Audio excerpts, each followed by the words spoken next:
I'm leaving you. I met someone, her name is Natasha, and she's everything you're not. We're moving to the Maldives. Good luck with your grumpy mother. The words glared back at me from the screen of my phone, each one colder than the last.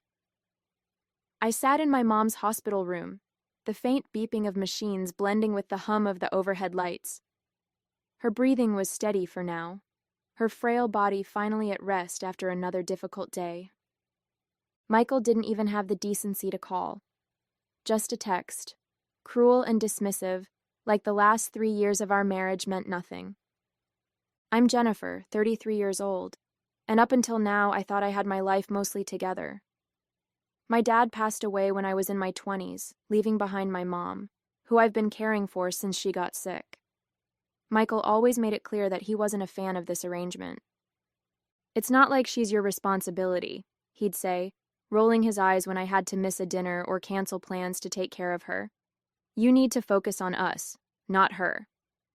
In hindsight, it's not surprising that he'd do something like this. Michael had always been selfish, but I thought I could handle it. Thought I could help him grow into someone better. I reread the text and put my phone away. There was no point dwelling on it now. My focus needed to be on my mom. When I finally left the hospital late that night and headed back home, the full weight of Michael's betrayal began to sink in. I opened the door to the house we shared, a space that suddenly felt unfamiliar, and let out a deep sigh. As I dropped my bag onto the couch, something caught my eye. The diamond necklace my dad had given me, sitting exactly where I'd left it on my dresser. Or at least, I thought it was the necklace. I picked it up, turning it over in my hands. It looked right at first glance, but something felt off. It seemed lighter than I remembered. I traced my finger along the clasp, noting the faint scratch marks that hadn't been there before. A wave of unease washed over me, but I pushed it aside. Maybe I was just tired. An hour later, as I was unpacking, my phone buzzed with an alert. I glanced at the screen and froze. Security alert. Item has been moved from its designated location. I stared at the notification in disbelief. The tracking chip embedded in the clasp of my necklace, a precaution my dad insisted on when he gifted it to me, had been activated. The system had a delay, so Michael should have taken it a few hours earlier. The real necklace wasn't here. Michael didn't just leave me. He stole it. My hands tightened around the fake as I sat down, my mind racing. Michael thought he could betray me and run away with his mistress. He had no idea who he was dealing with. The realization hit me like a wave. Michael hadn't just walked out on me. He'd taken the most precious thing I owned. Sitting on the couch with the fake necklace in my hands, my mind raced through every possibility. When had he done it? How long had he been planning this?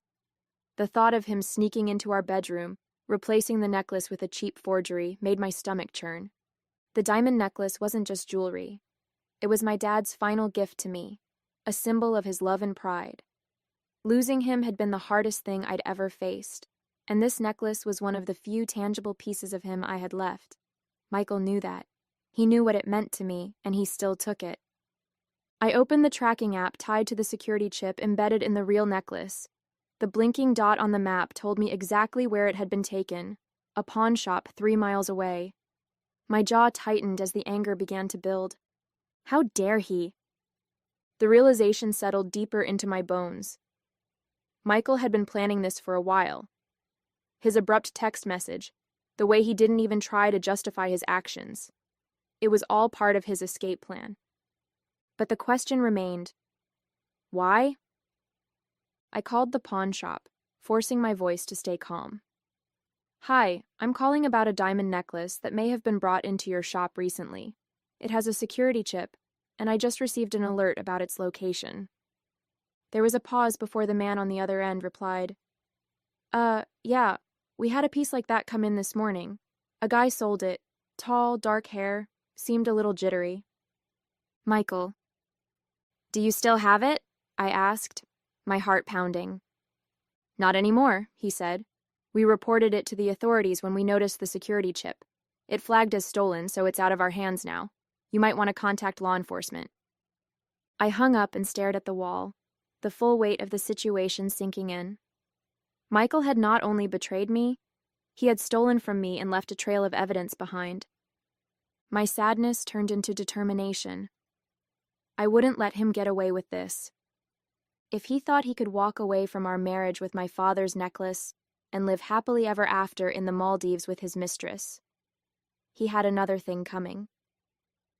The next morning, I contacted law enforcement and provided them with all the details. The tracking chip's data, the pawn shop's report, and Michael's suspiciously timed departure were enough to catch their attention. An investigator from the FBI got involved, and they assured me that cases like this weren't uncommon. "We'll handle it," the agent said firmly. "A high-value item like this won't just disappear." Hearing those words gave me a sense of relief, but only a little. The diamond necklace wasn't just a high-value item. It was irreplaceable. As the hours passed, I pieced together the puzzle. Michael's betrayal wasn't just a spur-of-the-moment decision. The fake necklace, the sudden text, and the pawn shop visit all pointed to a carefully planned scheme. I scrolled through his social media, a habit I'd developed to track his erratic behavior over the years. That's when I found it. A photo posted just a few hours earlier. Michael was lounging on a pristine white sand beach, sunglasses on, a cocktail in hand. Sitting next to him, grinning like she'd won the lottery, was Natasha. She was everything he claimed I wasn't: young, carefree, and utterly clueless about the mess he'd left behind. The caption read, "Finally living the dream. Maldives life. New beginnings." My stomach churned, but not with sadness. Anger bubbled to the surface, sharp and unrelenting. He thought he was untouchable.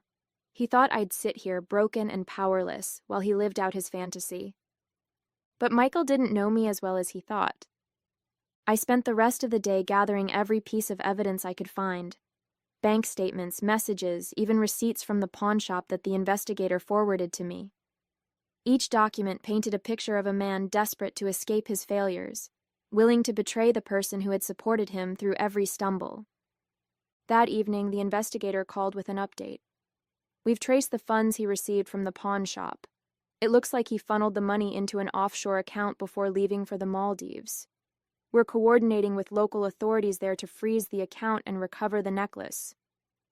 A small smile tugged at the corners of my mouth. Michael had no idea that the fantasy he'd built for himself was already crumbling. I logged off my computer and sat back, holding the fake necklace in my hands. The rage I'd felt earlier was still there, but it was tempered now with something else: determination. Michael thought he'd won, but this was just the beginning. The next morning, I walked into the investigator's office with a folder full of documents. My hands trembled slightly, but I wasn't going to let nerves get the better of me. This wasn't just about the necklace, it was about justice. Detective Chambers greeted me with a firm handshake. "Jennifer, thank you for coming in. Let's go over everything you've brought."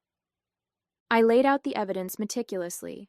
Bank statements highlighting suspicious withdrawals, text messages showing Michael's erratic behavior, and even the receipts forwarded from the pawn shop. "This is everything I could find," I said, my voice steady. "He didn't just take the necklace. He's been funneling money out of our joint account for months." Chambers nodded, his sharp eyes scanning through the papers. "You've done a lot of the legwork for us. This gives us a strong starting point." He turned his attention to the tracking chip data I had provided earlier. "The chip signal stopped when the necklace entered customs in the Maldives. We've already flagged the item with authorities there, but it's a complex process. International cases like this require collaboration with local officials." Hearing this should have made me feel helpless, but it didn't. For the first time since Michael's betrayal, I felt like I had allies on my side. The conversation shifted to Michael's recent activities. Chambers pulled up a file showing his financial activity. "It's clear he's been planning this for months. He sold the necklace for quick cash, but most of his funds are tied up in offshore accounts. We've requested a freeze on those accounts. If approved, it'll be another nail in his coffin." I leaned back, processing everything. "Do you think he knows you're onto him?" Unlikely, Chambers replied. Men like Michael think they're untouchable. That arrogance works in our favor. I left the office feeling a mix of emotions, relief, anger, and a growing sense of clarity. As much as Michael's actions had hurt me, they also forced me to see the truth about him. He wasn't just a selfish man. He was a calculated manipulator who thought he could walk all over me. I wasn't going to let him. That evening, I called my mom to check on her. Hearing her voice, frail but full of warmth, reminded me of why I was fighting so hard. She'd always been my rock, and now it was my turn to be strong for both of us. Before bed, I received a text from Chambers. The case is moving forward. Stay strong, Jennifer. We'll get him. I slept soundly, knowing justice was within reach. Michael's Instagram posts became a daily ritual for me, a strange mix of masochism and motivation. Every picture was a reminder of his betrayal, but they also fueled my determination. One morning, I scrolled through his latest post, a selfie of him and Natasha lounging by an infinity pool. Her oversized sun hat shielded her smug grin, while Michael held up a glass of champagne. The caption read, "Living life without limits. Maldives paradise. Couple goals." I scoffed, shaking my head. Couple goals? More like criminal goals. Unbeknownst to Michael, the walls were closing in. Detective Chambers had updated me earlier that morning. "We've confirmed his offshore account was frozen yesterday. He likely hasn't realized it yet, but once he does, he'll start scrambling. That's when mistakes happen." Chambers wasn't wrong. The next day, Michael posted a story featuring a shopping spree at a luxury boutique. Natasha paraded around in a designer dress, spinning for the camera while Michael narrated, "Anything for my queen." But the cracks were starting to show. I noticed his posts became less frequent and shorter, as if he were too preoccupied to craft his usual captions. Later that week, I received a call from Chambers. "Jennifer, we have news. The Maldivian authorities have officially flagged Michael. They're preparing to issue an arrest warrant based on the charges we've filed. It's just a matter of time now." Hearing those words gave me a jolt of satisfaction. Michael had played his cards, thinking he held all the power. Now his house of lies was crumbling, and he had no idea. Meanwhile, Natasha seemed blissfully unaware of the storm brewing around her. Another photo appeared on Michael's feed that evening, the two of them snorkeling in crystal-clear water. I stared at the screen, wondering if Natasha knew the kind of man she was with. Did she realize he was capable of stealing from someone who had done nothing but support him? Or was she complicit in his schemes, willingly blind to the consequences? The next day, I got another call from Chambers. His tone was sharper this time, more urgent. "Jennifer, the arrest warrant has been issued. Local authorities are tracking Michael's movements now. If all goes smoothly, they'll have him in custody within 48 hours. I hung up the phone and allowed myself a small smile. Michael was still sipping cocktails and snapping photos, utterly oblivious to the fact that his perfect little world was about to implode. Soon, he wouldn't be able to run. His fantasy life in paradise would become the nightmare he deserved. 2 days later, I got the call I had been waiting for. "Jennifer, we've got him," Detective Chambers said, his voice filled with quiet satisfaction. "Michael was taken into custody this morning in the Maldives. Local authorities intercepted him at his resort." The rush of relief hit me so hard I had to sit down. "What happens now?" I asked, barely able to contain the mix of emotions swirling inside me. "The Maldivian authorities are holding him pending extradition," Chambers explained. "He's also being charged locally for attempting to transport a flagged item across borders. Natasha wasn't detained, but..." He hesitated. "But what?" "From what we've heard, she's not sticking around.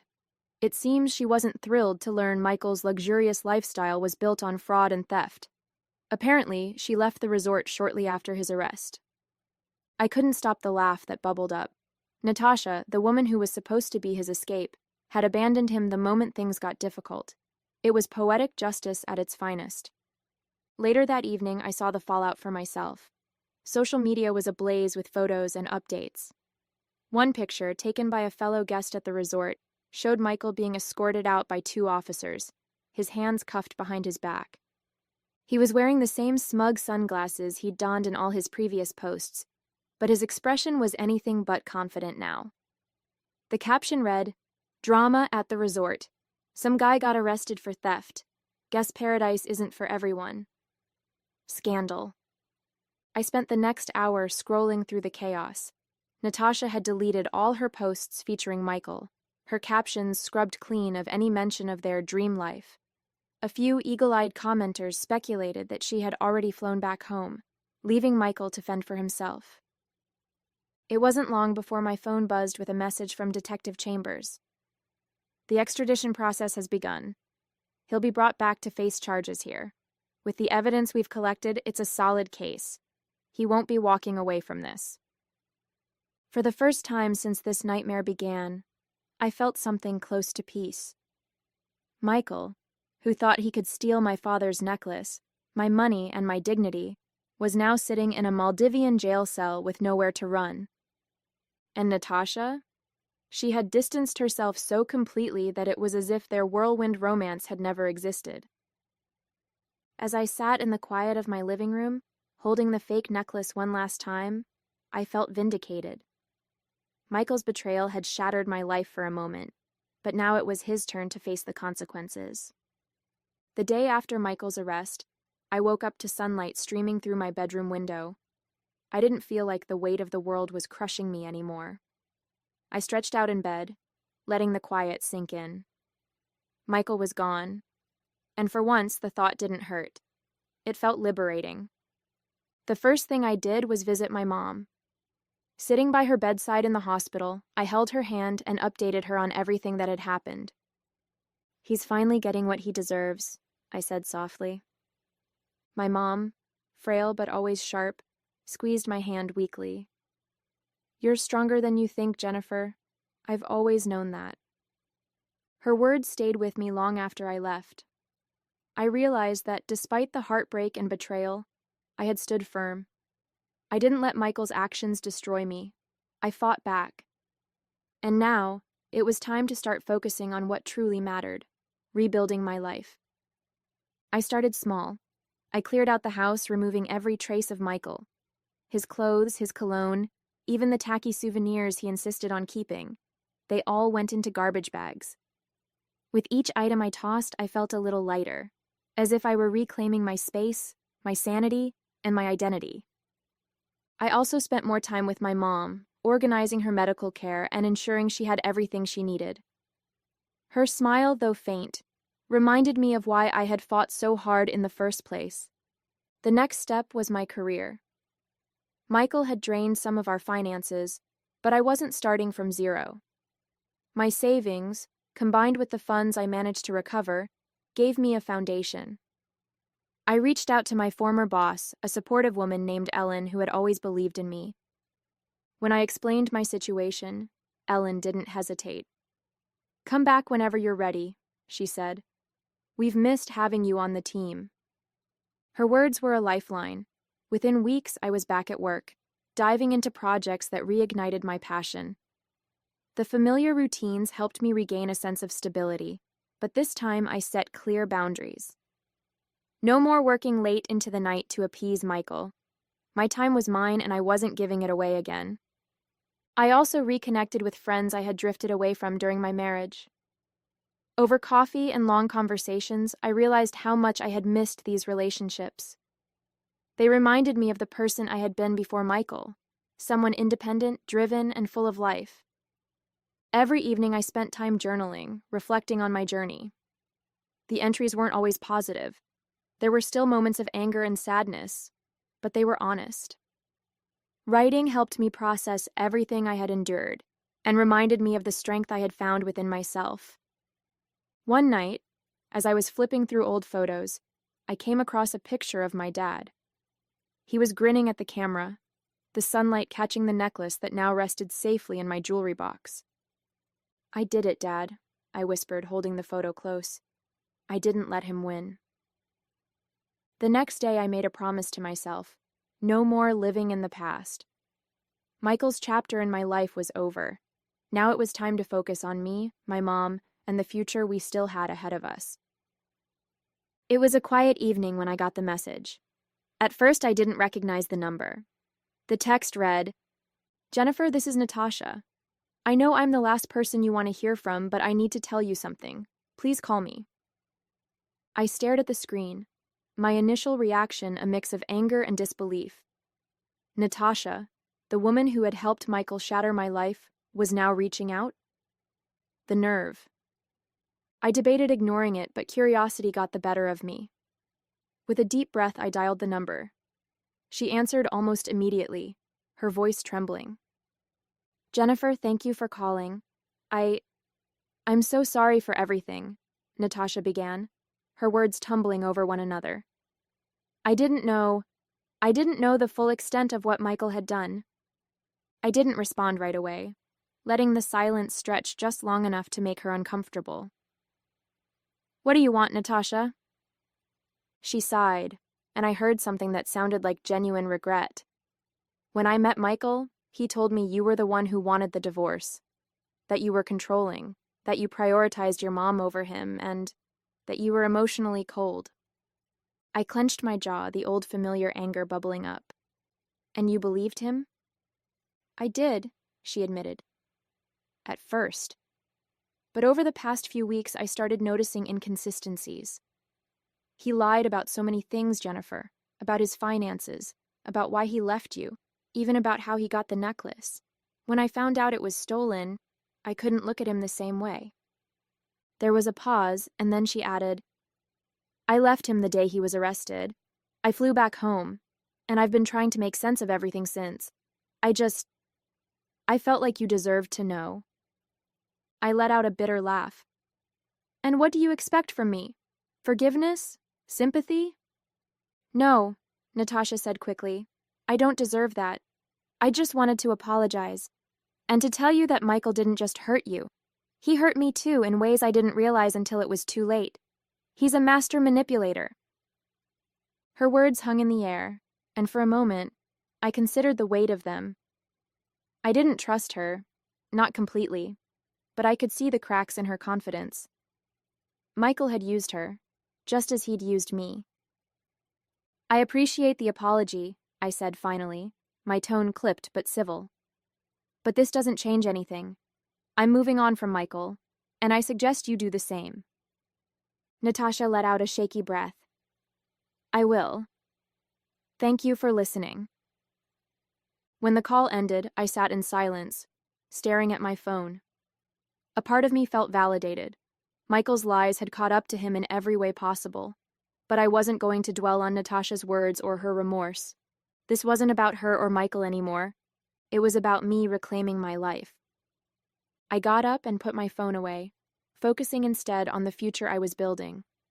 Michael's betrayal had once consumed me, but now it was nothing more than a chapter I had already closed. The call came on a crisp Tuesday morning.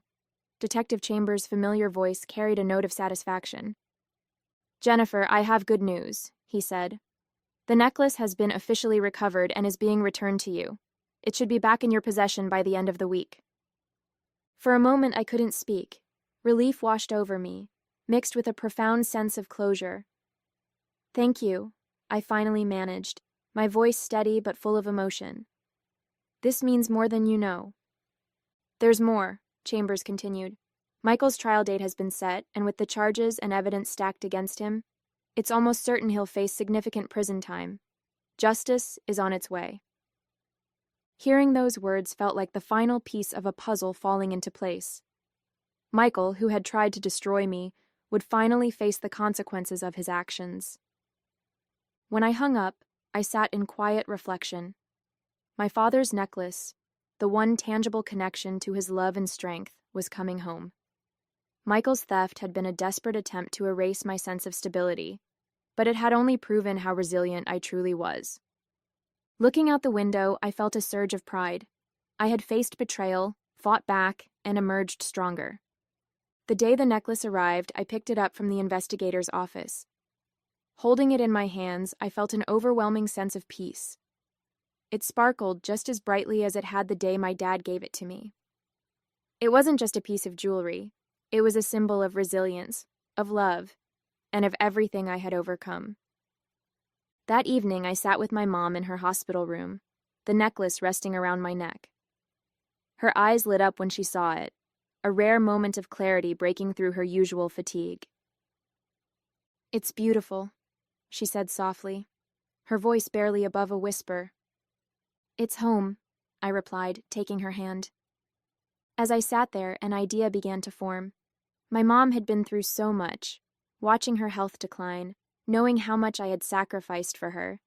She deserved something to look forward to, a chance to create new memories. That night, I began planning. A trip for the two of us, somewhere meaningful, yet peaceful. I thought about the places my dad had always wanted us to visit together, settling on a quiet coastal town he had loved as a child. The next morning, I shared the idea with her. "Once you're feeling better, we're going," I said, showing her photos of the town. Her smile, faint but genuine, was all the confirmation I needed. This wasn't just about the trip. It was about reclaiming joy, about moving forward without letting the past define us. As I packed up my things that night, I felt a calm I hadn't known in years. The storm Michael had brought into my life was over, and the future? It was mine to build, one step at a time.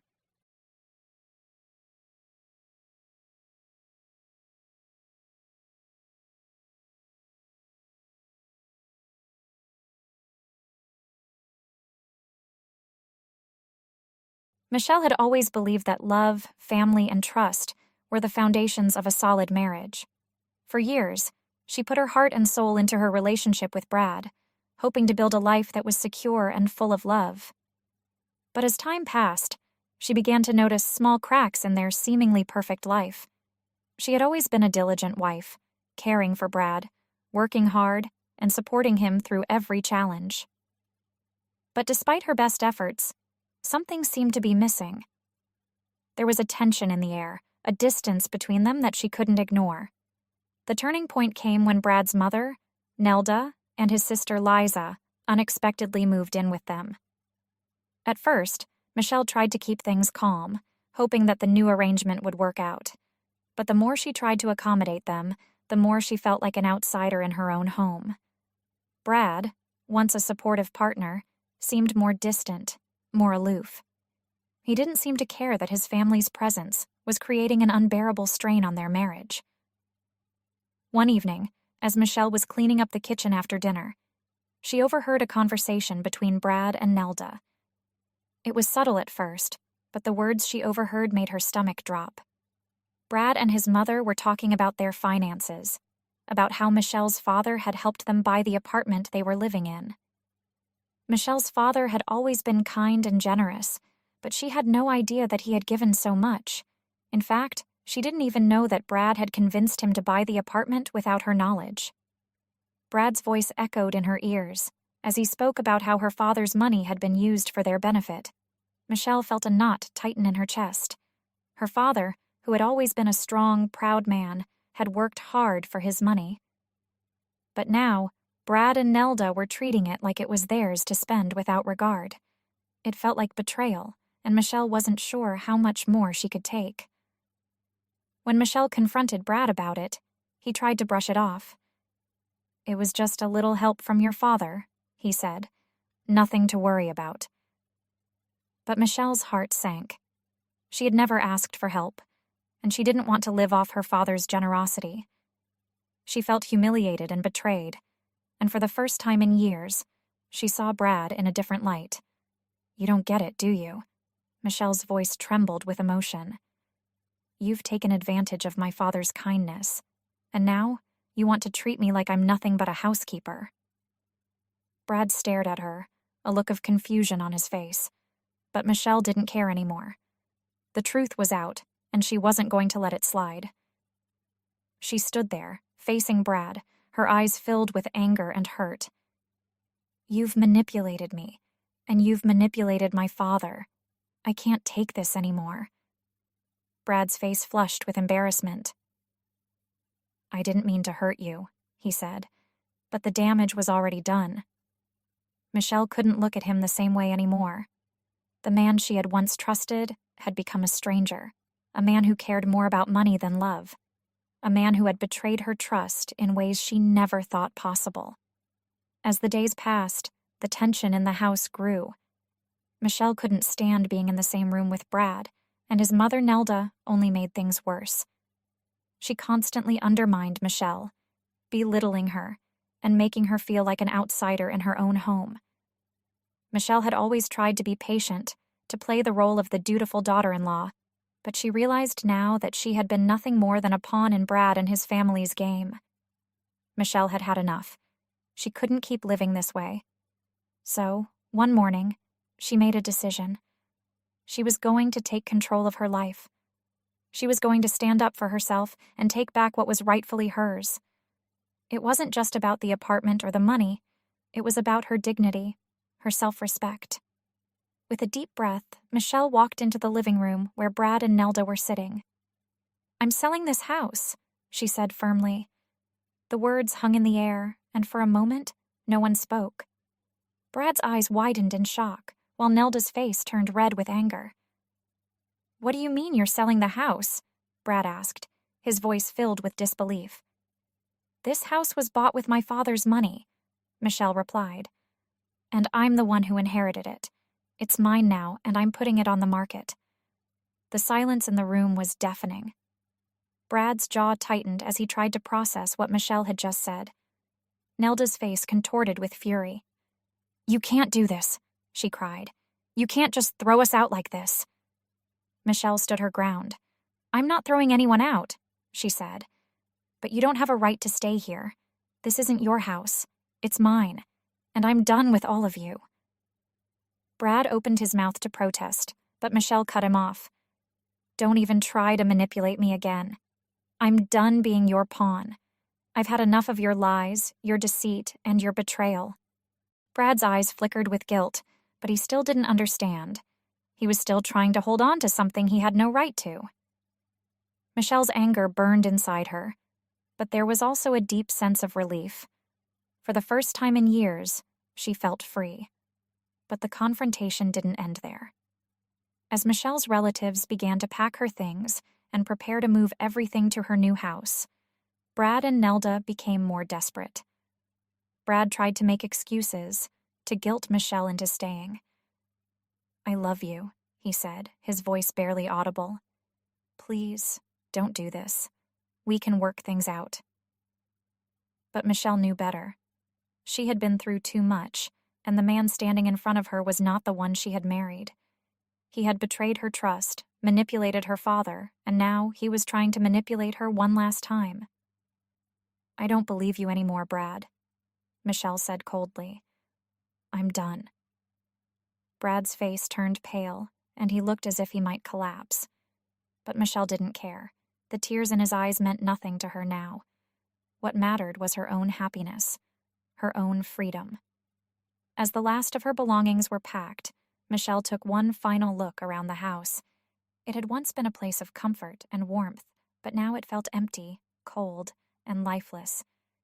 She had tried for so long to make it work, but now she was ready to move on. The divorce papers came soon after, and Michelle was granted full control of the property.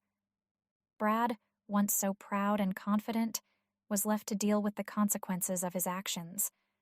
The truth about his low salary, his lack of ambition, and his affair with another woman all came to light. Michelle couldn't help but feel a sense of satisfaction.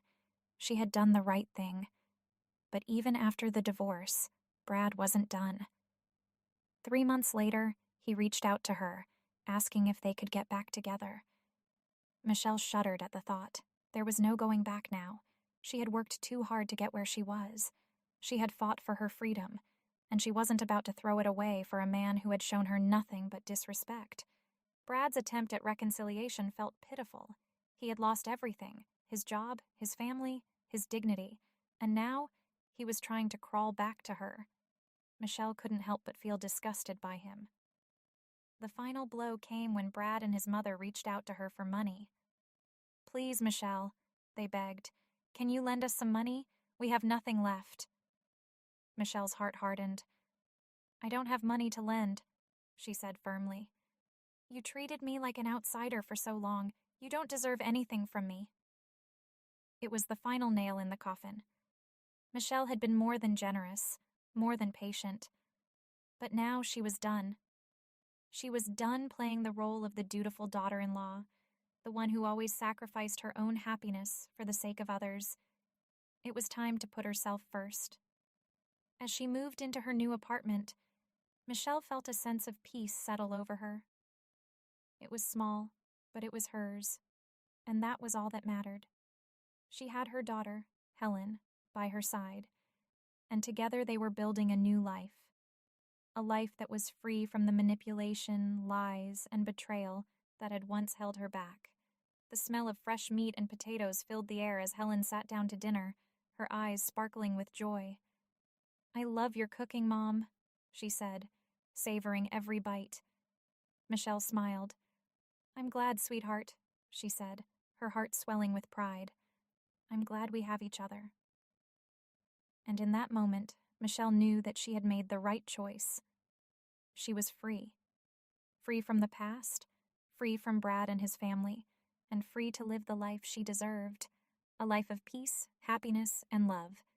A millionaire brought his maid to a business dinner, but what she did upon arrival left everyone stunned. Grace had been working at Daniel Carter's mansion for almost 3 years. She took pride in her job, but never once expected he'd pull her aside for such an odd and unexpected request. Daniel, a prominent and rather distant businessman, was in a tight spot with his company and needed to impress a few influential investors at a dinner that evening. Running out of options and patience to find a proper guest, he glanced at Grace, who was dusting the shelves in his office, and said in a commanding tone, I need you to join me at an important dinner tonight. This isn't an invitation. It's a directive. Show up and be discreet. I need someone who won't draw attention or have opinions of their own. Grace was taken aback, but hid her reaction. His request felt more like a direct order. Yet she sensed this might be her chance to prove herself in some way. She agreed, feeling a mix of tension and anticipation. This wouldn't be just any evening. Arriving at the restaurant on time, dressed elegantly, Grace saw Daniel waiting at the door, looking restless. He barely acknowledged her, grumbling, "Let's go," as if she were nothing more than a necessary add-on. As they walked into the upscale restaurant, Grace could feel all eyes on them. The investors, gathered around a central table, took note. Daniel introduced her in a clipped tone, not even bothering with her last name. "This is Grace. She's with me tonight," he stated, quickly looking away. The investors, all in sharp suits and with appraising looks, gave polite smiles, though some exchanged subtle glances of surprise. It was clear they didn't expect someone like Grace at the table, and their silent judgments were obvious. Grace noticed every look, but held her composure. Through the meal, she listened quietly while Daniel and the investors discussed finances, expansion strategies, and projections. Grace stayed silent, observing closely and soaking up every detail. At one moment, one of the investors, Mr. Butler, a tall man with a commanding presence, turned to her with a faintly mocking smile. "So, Grace, how does it feel to attend a business dinner like this?" he asked, his tone suggesting he expected her to be overwhelmed. Grace sensed the tension around the table. She could have just given a polite, meaningless reply, but instead she chose to stand her ground. "Actually, it's pretty eye-opening to see how everything works firsthand," she replied calmly. "The focus on financial details and projections is important, but I think it's just as crucial to understand the people driving those numbers." The room fell silent. Grace stayed composed, while Daniel's expression showed a blend of surprise and frustration.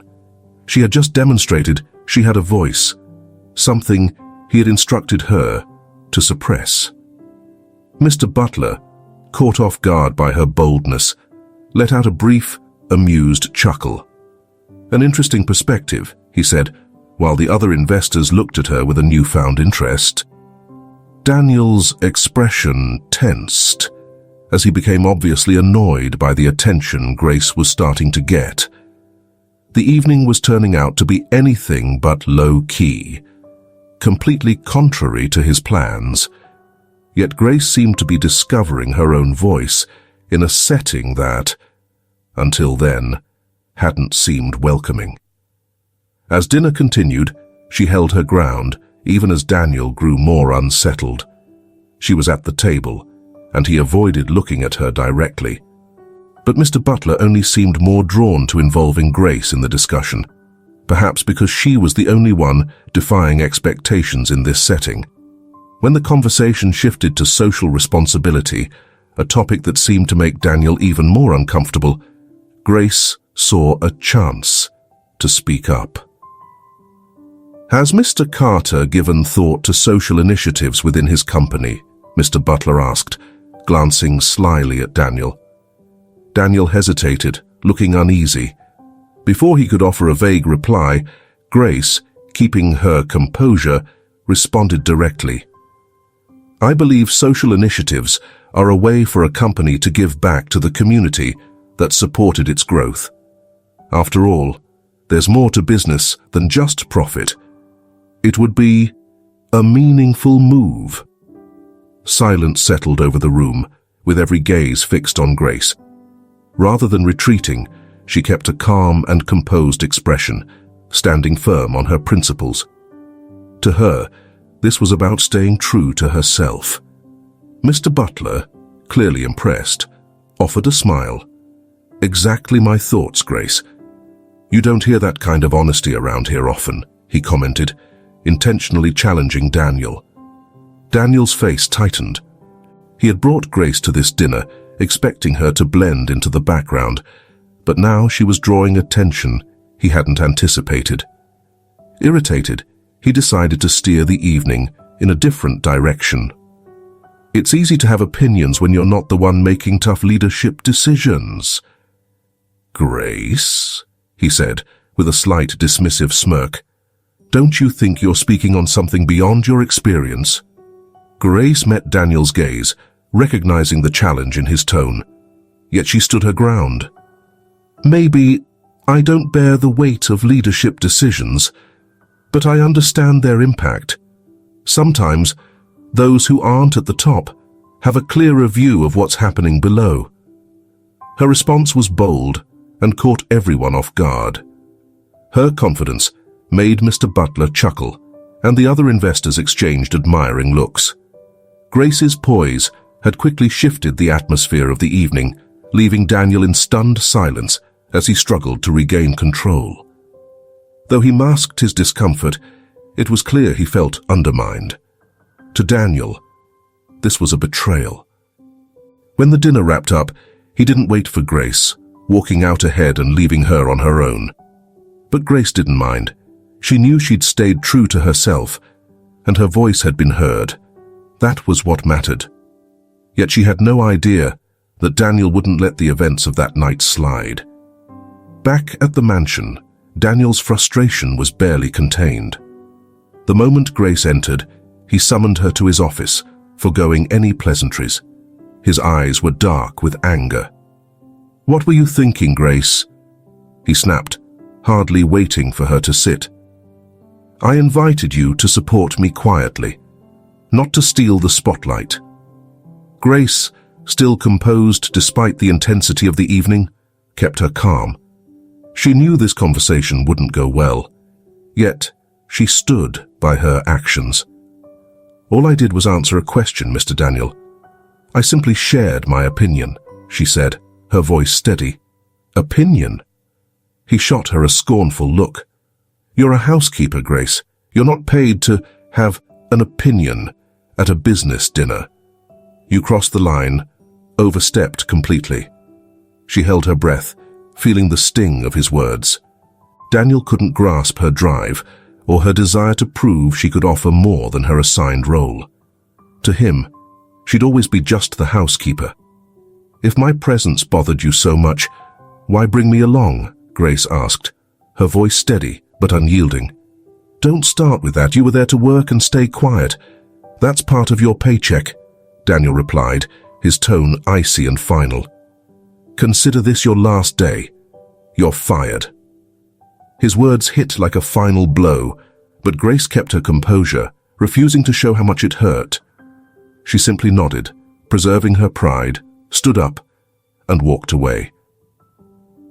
Leaving the mansion, she felt relief knowing she'd never again endure Daniel's disdain. That night, Grace found clarity about her own worth and potential. Though abrupt, this firing felt like a doorway to something new. The next morning, while she packed her things, an unexpected call came. It was Mr. Butler, an investor who had noticed her courage at the dinner. He wanted her on his team, an offer she never dreamed of receiving. Surprised and excited, Grace accepted without hesitation. What felt like Daniel's attempt to humiliate her had turned into the opportunity of a lifetime. Over the next few months, Grace thrived in her new role. Under Mr. Butler's mentorship, she unlocked talents she'd never had the chance to develop in her previous job. Her dedication and leadership quickly earned her the respect of her peers, and she became a valued member of the company. Finally, she was in an environment where her voice mattered. Here's a little game for those who read the comments. Type hamburger if you've made it this far. Now, back to the story. Meanwhile, Daniel's situation was about to take a turn for the worse. The trouble at his company was deepening. Rash moves, made purely for short-term gain, were taking a heavy toll. Daniel's pride had cost him key contracts and driven off valuable partners. Things took a sharp turn when the firm where Grace now worked bought a significant share of Daniel's business, placing her in a high-ranking role directly connected to his operations. They crossed paths again at a big corporate gathering. Daniel stepped into the room, his face draining of color, when he spotted Grace seated confidently among the top brass. He paused, staring at her, as if grappling with the idea that his former housekeeper was now part of the leadership circle. Grace met his look, unwavering but calm, with no trace of bitterness. Her focus was on her new role and the impact she could make. This was only the beginning of the tension. After the meeting, Daniel approached her, his expression hard and brimming with disbelief and irritation. "Grace," he muttered, trying to keep his composure. "So you're with them now?" Grace didn't flinch, keeping her cool despite his reaction. "Yes, as you can see, we acquired a substantial part of your company." Daniel laughed derisively, trying to cover his discomfort. "This is absurd. You think having a title here means you understand real leadership?" Grace's tone remained steady. "Daniel, working for you taught me exactly what not to do to lead a team and how to ignore the kind of arrogance that blinds people. Quite the lesson." He leaned in closer, his face inches from hers, but she didn't budge. "Don't think this changes anything between us. You're still just a lucky housekeeper," he sneered. Grace folded her arms, holding his gaze, her voice strong. "That's where you're wrong, Daniel. I don't need your respect. I earned my place. Luck had nothing to do with it. Meanwhile, you're watching your empire crumble because you've never valued anything beyond yourself." Daniel was momentarily speechless, the exchange laying bare the weaknesses he'd long ignored. Someone he had previously dismissed as unimportant caused him to... He saw clearly the self-destructive path he was on, and it stung. Grace was no longer just a rival. She was the reflection he dreaded, exposing his weaknesses without hesitation. Her words replayed in his mind, a truth he wished he hadn't been forced to confront. After their encounter, he could no longer ignore the reckless decisions that had led him toward financial disaster. Daniel felt the weight of his own ego, the same arrogance that had driven away loyal employees, reliable partners, and even his family. That evening, instead of immersing himself in desperate schemes to salvage what remained, he found himself reflecting on every impulsive decision he'd made. Days later, Daniel and Grace were summoned to an investor meeting. The atmosphere was thick with tension. The fate of his company rested on the outcome of this gathering. Daniel, nervous and drained, walked in trying to project confidence. Grace was already there, composed, flipping through documents. Once seated, the lead investor addressed Daniel bluntly. "Your company's current state is dire, Daniel. A drastic change is needed, and soon. Understand, this is your last opportunity to persuade the board you're fit to lead and turn this around." A lump formed in Daniel's throat, but he worked to hold his composure. He presented new strategies and ideas, attempting to assert control. Yet it was clear his approach was still shallow, fixated solely on short-term gains. The investors shared skeptical glances, recognizing the same short-sightedness that had brought him to this point. Then Grace spoke, catching everyone off guard with her insight. "This company needs a new focus," she said. "We can't just chase profits anymore. We have to reconnect with the people, which means real dedication to social responsibility and valuing our employees." The investors looked at one another, visibly intrigued, as the board leaders nodded for Grace to continue. Grace spoke with confidence, laying out the benefits of blending social initiatives with a more people-centered approach to the business, which would not only create a lasting positive impact, but also secure a sustainable future. Sitting beside her, Daniel felt a wave of helplessness. He could see not just the self-assurance behind Grace's every word, but also the respect she was earning from the investors. The reality was undeniable. He was losing his grip on the company he once controlled, and Grace was stepping up to save it. When the meeting concluded, it was clear the investors felt more assured about Grace's proposed direction. As they exited, Daniel paused in the hallway.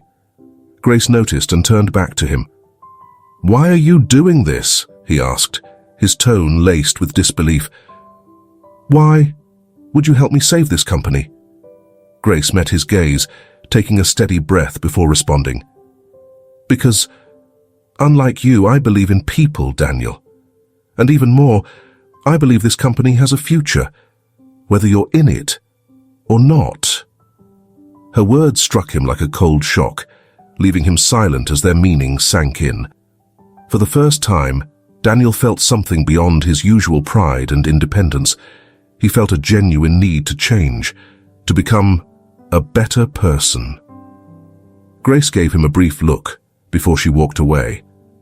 Watching her go, Daniel realized that this woman, whom he had once overlooked, had now become his strongest influence.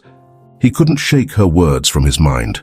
He understood he'd made plenty of mistakes, but it felt as if Grace was silently judging him with each step.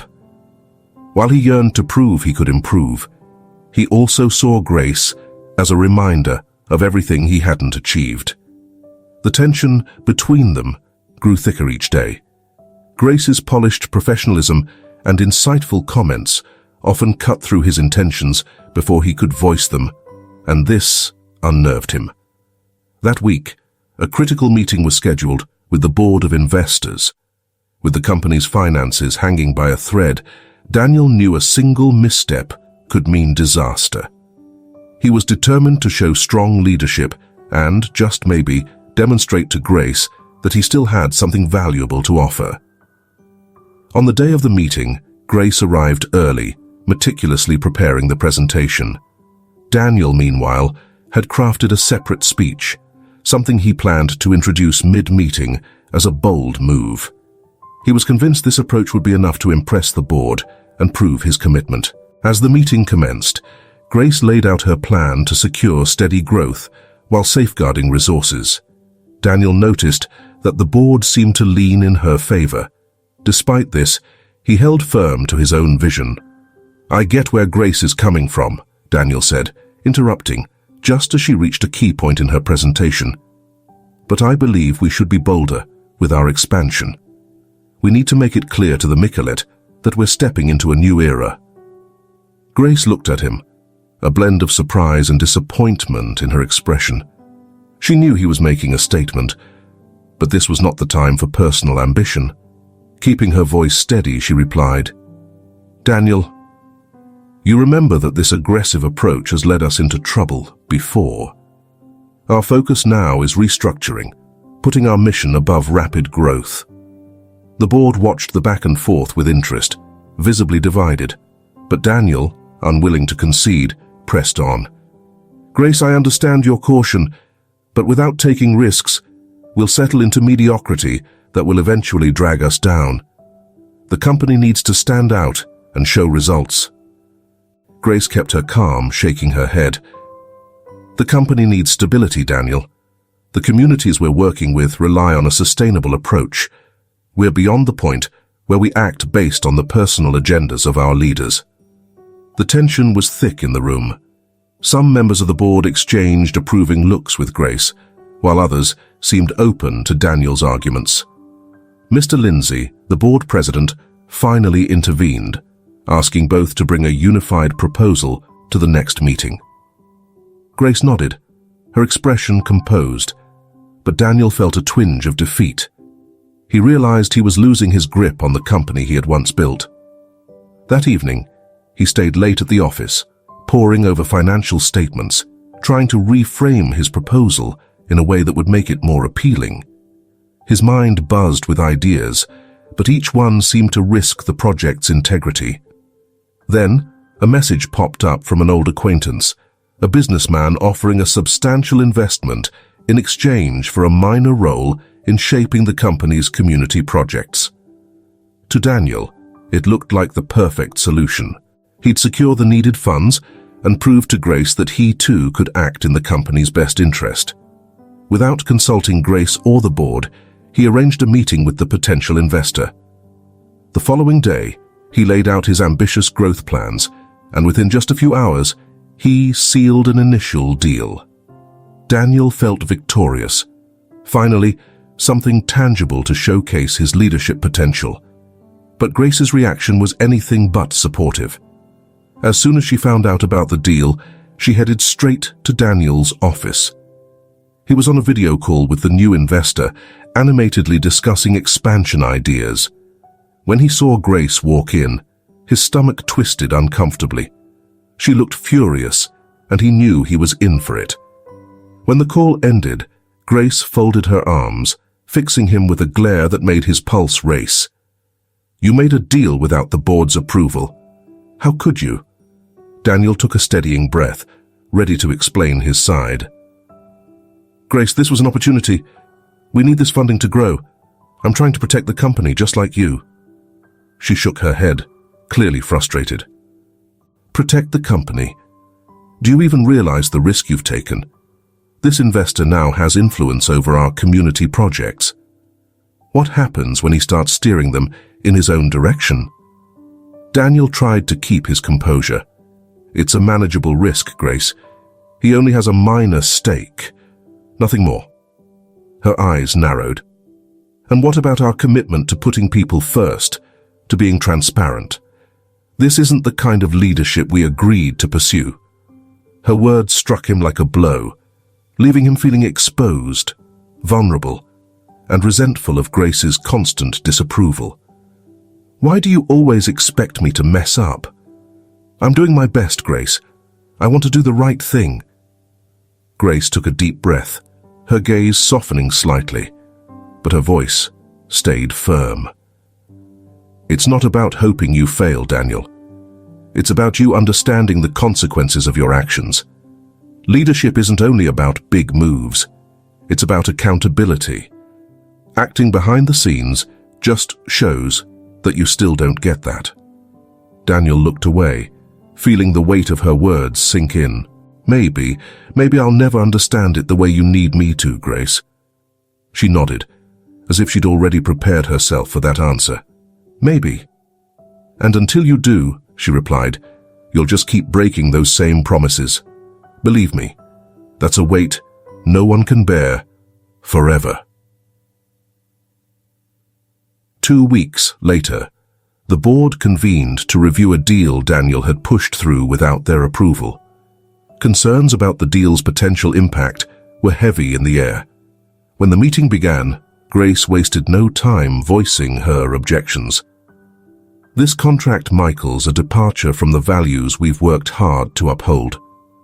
We now have an outside investor with influence over our social initiatives, and I trust everyone here understands the risks involved. Mr. Lindsay, listening intently to Grace, turned to Daniel. Can you explain the reasoning behind this choice? Daniel felt a lump in his throat, but tried to keep his cool.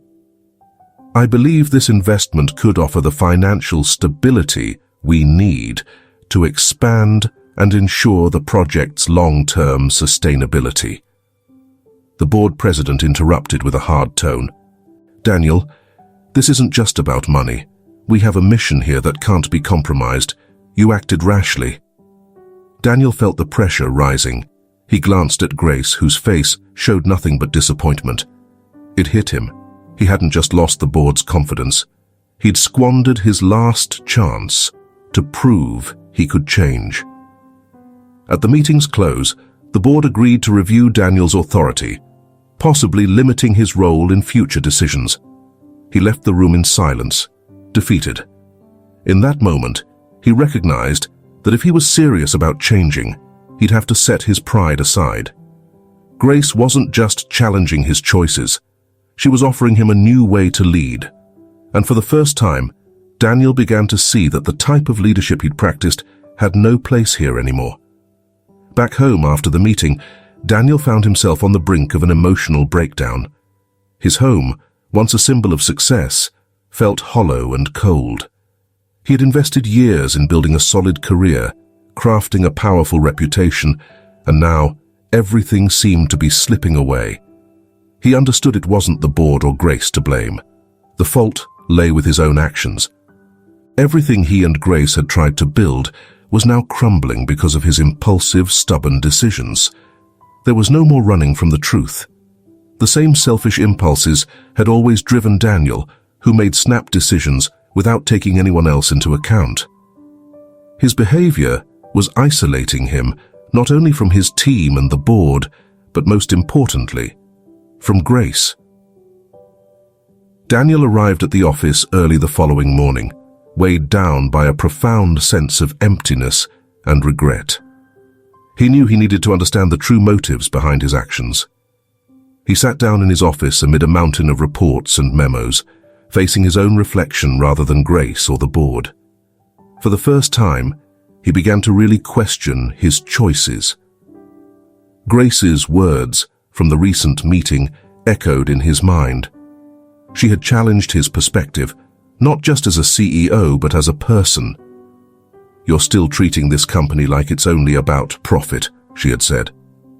Now, those words carried a new significance, pushing him to consider what genuine leadership might look like. As he surveyed the quiet office space, he realized his leadership style had likely missed the Michael.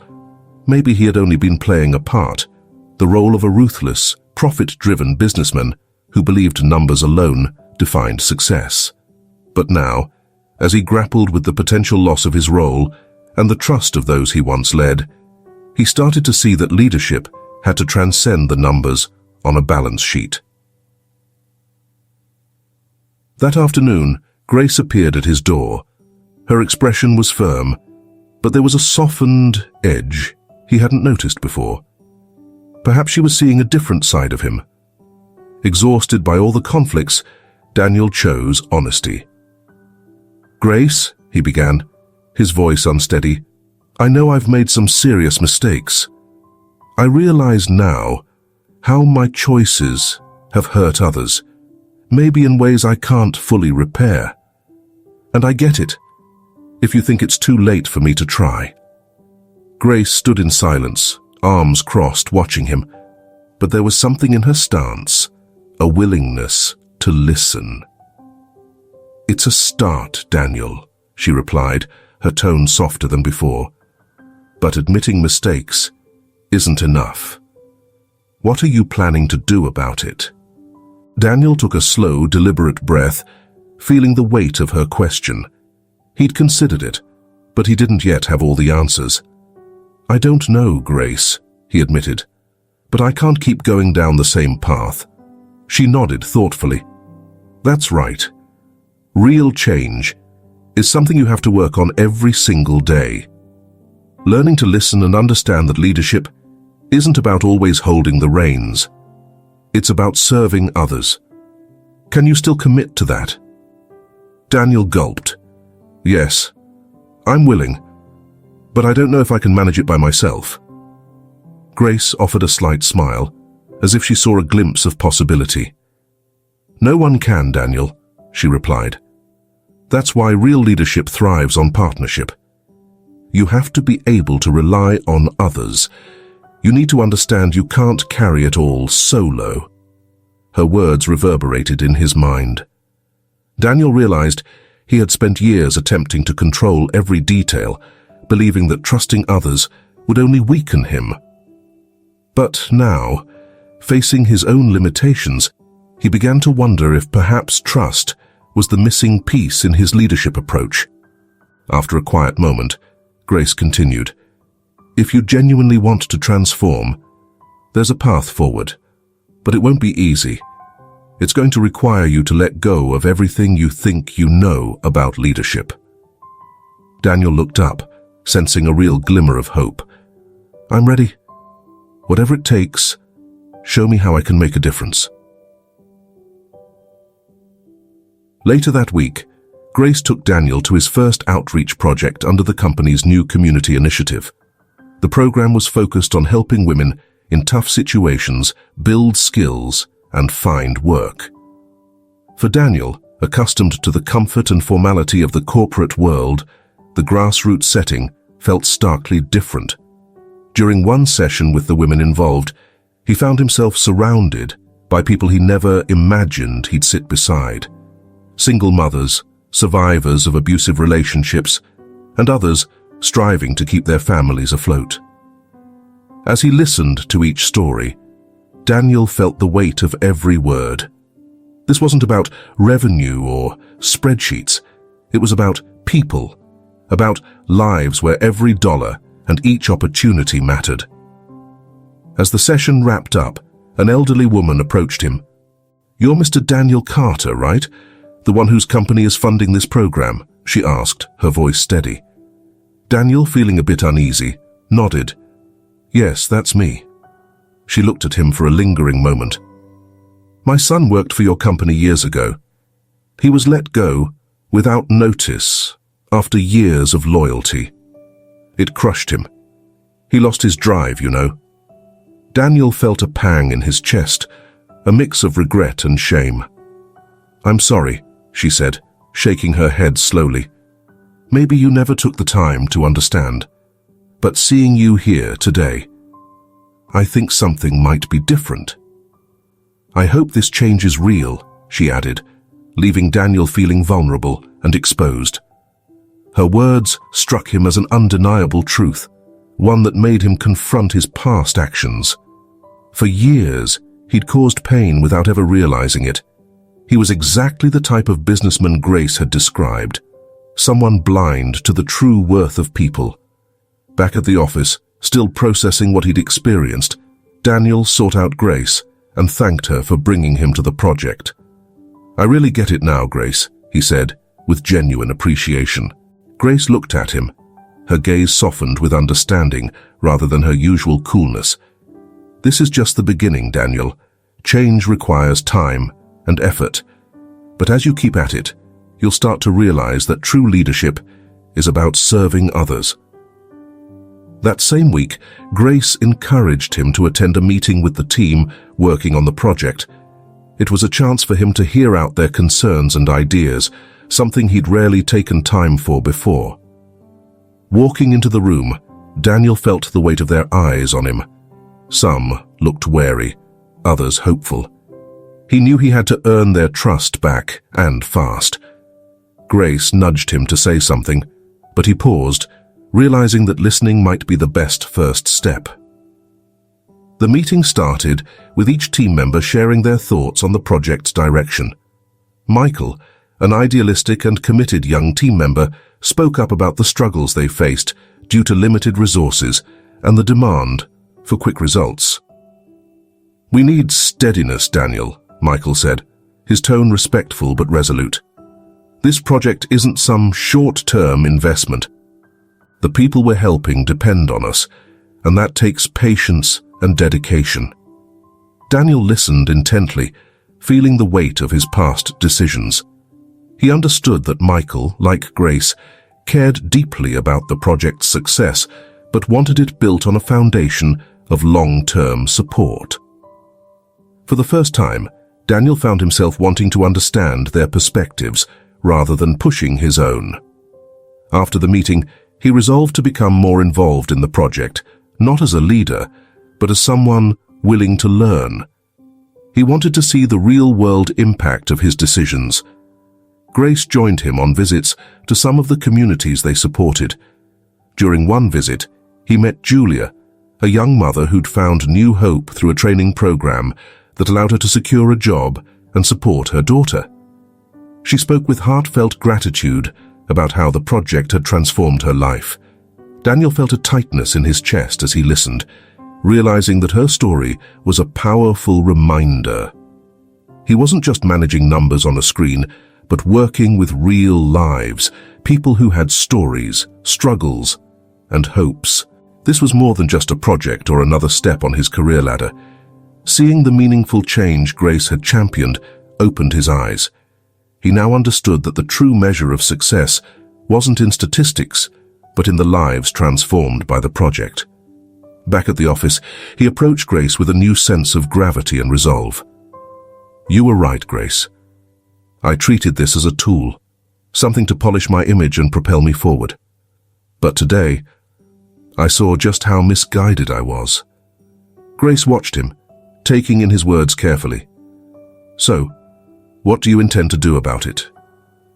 He paused, choosing his words with purpose. "I want to change. I want to do this the right way, to serve and witness the genuine impact of our work. I want everyone touched by this project to experience something I've never truly known, authentic leadership." Grace nodded, recognizing a spark of sincerity. "Then start proving it.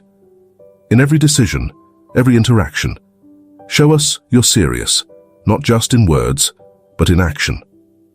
Over the following weeks, Daniel remained deeply engaged, actively participating in every initiative, shadowing team members, and learning from their hands-on efforts. Gradually, his role evolved. He was no longer the commanding figure issuing directives. Instead, he became someone open to listening, understanding, and serving. The board, initially skeptical, began to notice these subtle changes in his demeanor. He was more open to feedback and less quick to react. Grace also noticed his growth, though she stayed cautiously observant, aware that real change took time and perseverance. By the month's end, Daniel sensed a newfound peace in his work. For the first time, he viewed the project not as a means to an end for his own advancement, but as a mission with a purpose that impacted countless lives. When Grace happened to walk by his office, he stood up and offered his gratitude.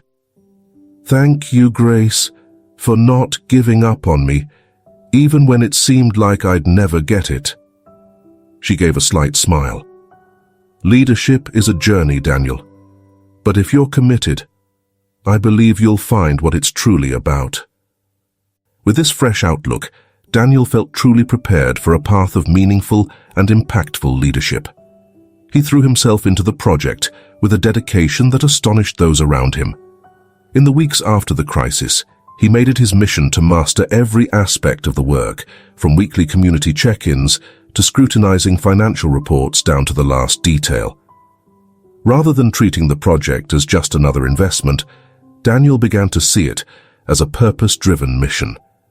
This was his chance to rebuild not only the confidence of the board and his team, but also his own sense of integrity. Board members started to notice this change. Grace was one of the first to recognize how invested Daniel had become. Initially, she observed from a distance, wondering if his new approach would hold. But as time passed, Daniel's unwavering presence, his genuine questions, and his willingness to listen and learn demonstrated his deep commitment. As his resolve became clear, the board's respect and confidence in him grew as well. At first, Daniel attended project meetings out of obligation, but before long, these gatherings became a core part of his schedule. He began learning people's names, understanding their struggles, and celebrating their achievements. It was a stark shift from the luxurious offices and high-profile meetings that once filled his days. During one visit, he had a heartfelt conversation with Ashley, a middle-aged woman who had recently lost her job and found a new beginning within the project. Ashley shared with raw honesty the challenges she'd faced and how the initiative helped her reclaim her dignity. "It's more than a job for me, Mr. Daniel," Ashley said, her eyes brimming with emotion. "It's a new life. For the first time, I feel like someone believes in my potential." Daniel felt a tightness in his throat. He wasn't simply aiding one individual, he was transforming lives. Each story he heard was a powerful reminder of the difference he could make, fueling his commitment even further. He wanted to live up to the trust these people had in the project, and more importantly, prove that he genuinely cared. The project was no longer just a plan on paper. It had become real. The positive outcomes started to emerge, and with them, the company's reputation soared. The board members, who once questioned Daniel's capacity to lead effectively, now appeared to express approval. In meetings, Daniel kept his demeanor calm and direct, steering clear of the flamboyant style that used to define him. He shared the project results with a grounded approach, giving credit to the team and emphasizing Grace's critical contributions. Each statistic served as undeniable evidence that the project was creating real impact, and the board members didn't mask their satisfaction. Mr. Lindsay, the board's chairman, remicled during one of the meetings, "Daniel, I see you're approaching this project with a level of seriousness many of us hadn't anticipated. This pilot program is a triumph, and I believe we can expand it in a way that's sustainable." Daniel allowed himself a quiet smile, feeling the weight of their approval. He was fully aware that Grace had been an irreplaceable guide in this journey, and he never missed a chance to recognize her in each meeting. What had once been simple professional respect was beginning to evolve into something more personal. As they spent more time together, Daniel started seeing Grace in a new light. She wasn't just a remiclable leader. She was a courageous, sincere woman who was truly committed to her work. He noticed it in the way she spoke to every individual involved in the project, the care she took with each detail, and the respect she extended to all. Grace was a quiet force that naturally commanded trust and respect. Daniel and Grace went to a gathering that project participants organized one day while they were in the neighborhood. The locals had prepared a modest celebration to show their gratitude to the team. When they arrived, Daniel watched Grace interact with people, her kindness evident in a way that moved him profoundly. Everyone present responded warmly to the warmth she exuded, and she fit right in. She really gets these people, Daniel thought with admiration. Grace didn't merely oversee the project, she was fully immersed in it, and everyone felt that connection. When the celebration wrapped up, Daniel offered to walk Grace back to the office. As they strolled through the peaceful community streets, he felt a growing urge to understand her better. Grace was a bit of a mystery, and he wanted to uncover what drove her passion for their work. "Grace," he began in a gentler voice, "I've always been struck by your dedication to this project." "What made you get so deeply involved?" Daniel asked. Grace's face brightened with a sincere smile. "Daniel, I think I've always felt a calling to make a difference. When I was younger, I saw people close to me struggling, and it left a lasting impact on me. Helping others rebuild is, for me, the most fulfilling way to give my life purpose." Her words reached Daniel in an unexpected way. He'd never considered their work through that lens. To him, it was about reputation and legacy. But for Grace, it was deeply personal, a mission close to her heart. And from that moment, he began to see the depth behind the remicable woman beside him. In the following weeks, Daniel and Grace grew even closer. What had once been a formal and guarded partnership turned relaxed, filled with mutual respect and admiration. They brainstormed strategies, swapped ideas, and stood by each other in every decision. Yet Daniel began to sense something different stirring within him. His feelings toward Grace were shifting from admiration to something far deeper. This realization took him by surprise. Daniel, who had always maintained a careful distance from romantic feelings in the workplace, now found himself thinking about Grace constantly, eager to be near her and see her smile.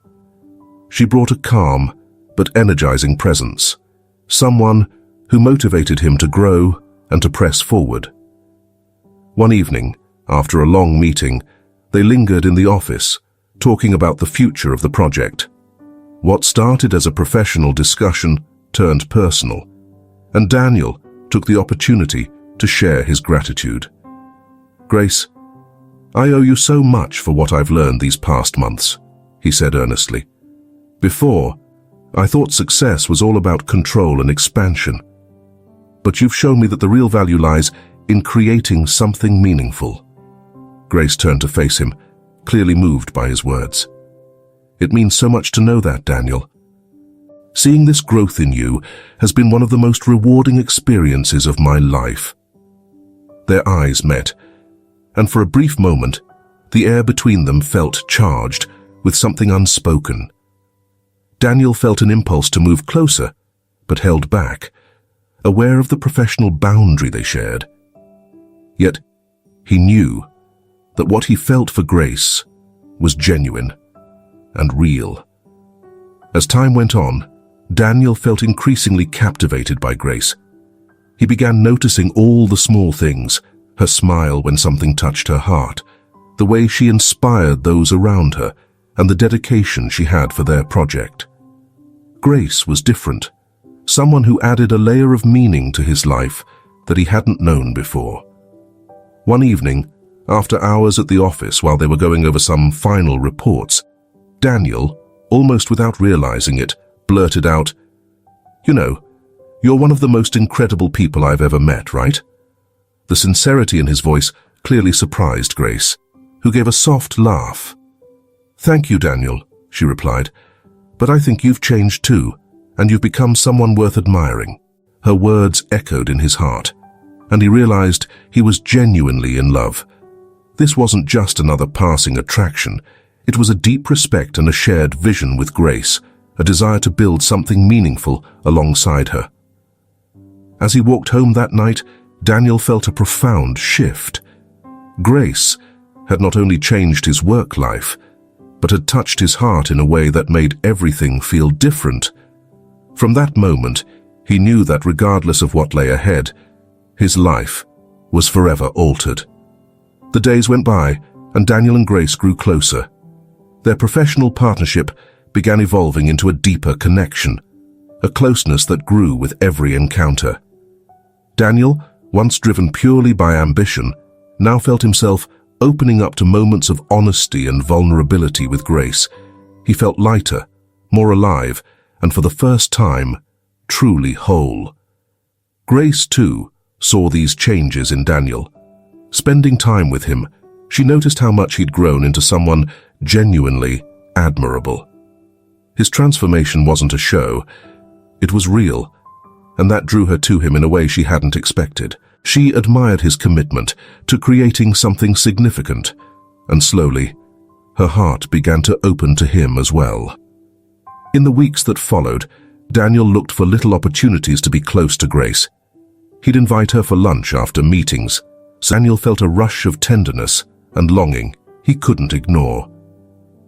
The gentle warmth between them was almost palpable, and he found himself stealing glances at Grace, each one pulling him deeper into his feelings. Breaking the quiet that had settled over them, He cleared his throat and spoke up, his voice low and sincere. They sat side by side, close enough that their arms brushed against each other, and Daniel felt a rush of tenderness and longing he couldn't ignore. The gentle warmth between them was almost palpable, and he found himself stealing glances at Grace, each one pulling him deeper into his feelings. Breaking the quiet that had settled over them, he cleared his throat and spoke up, his voice low and sincere.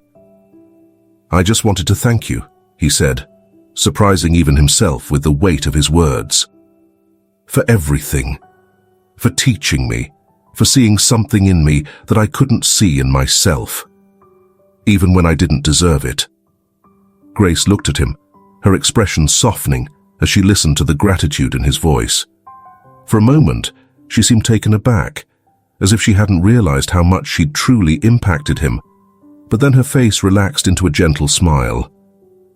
"You don't need to thank me, Daniel," she replied, her tone calm and understanding. "The change came from you. I just helped you find your own way."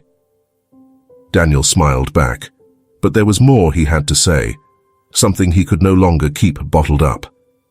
His heart was pounding, each beat urging him forward, giving him the courage to finally express what he'd been holding on to for so long. He took a deep breath, steadying himself before he began.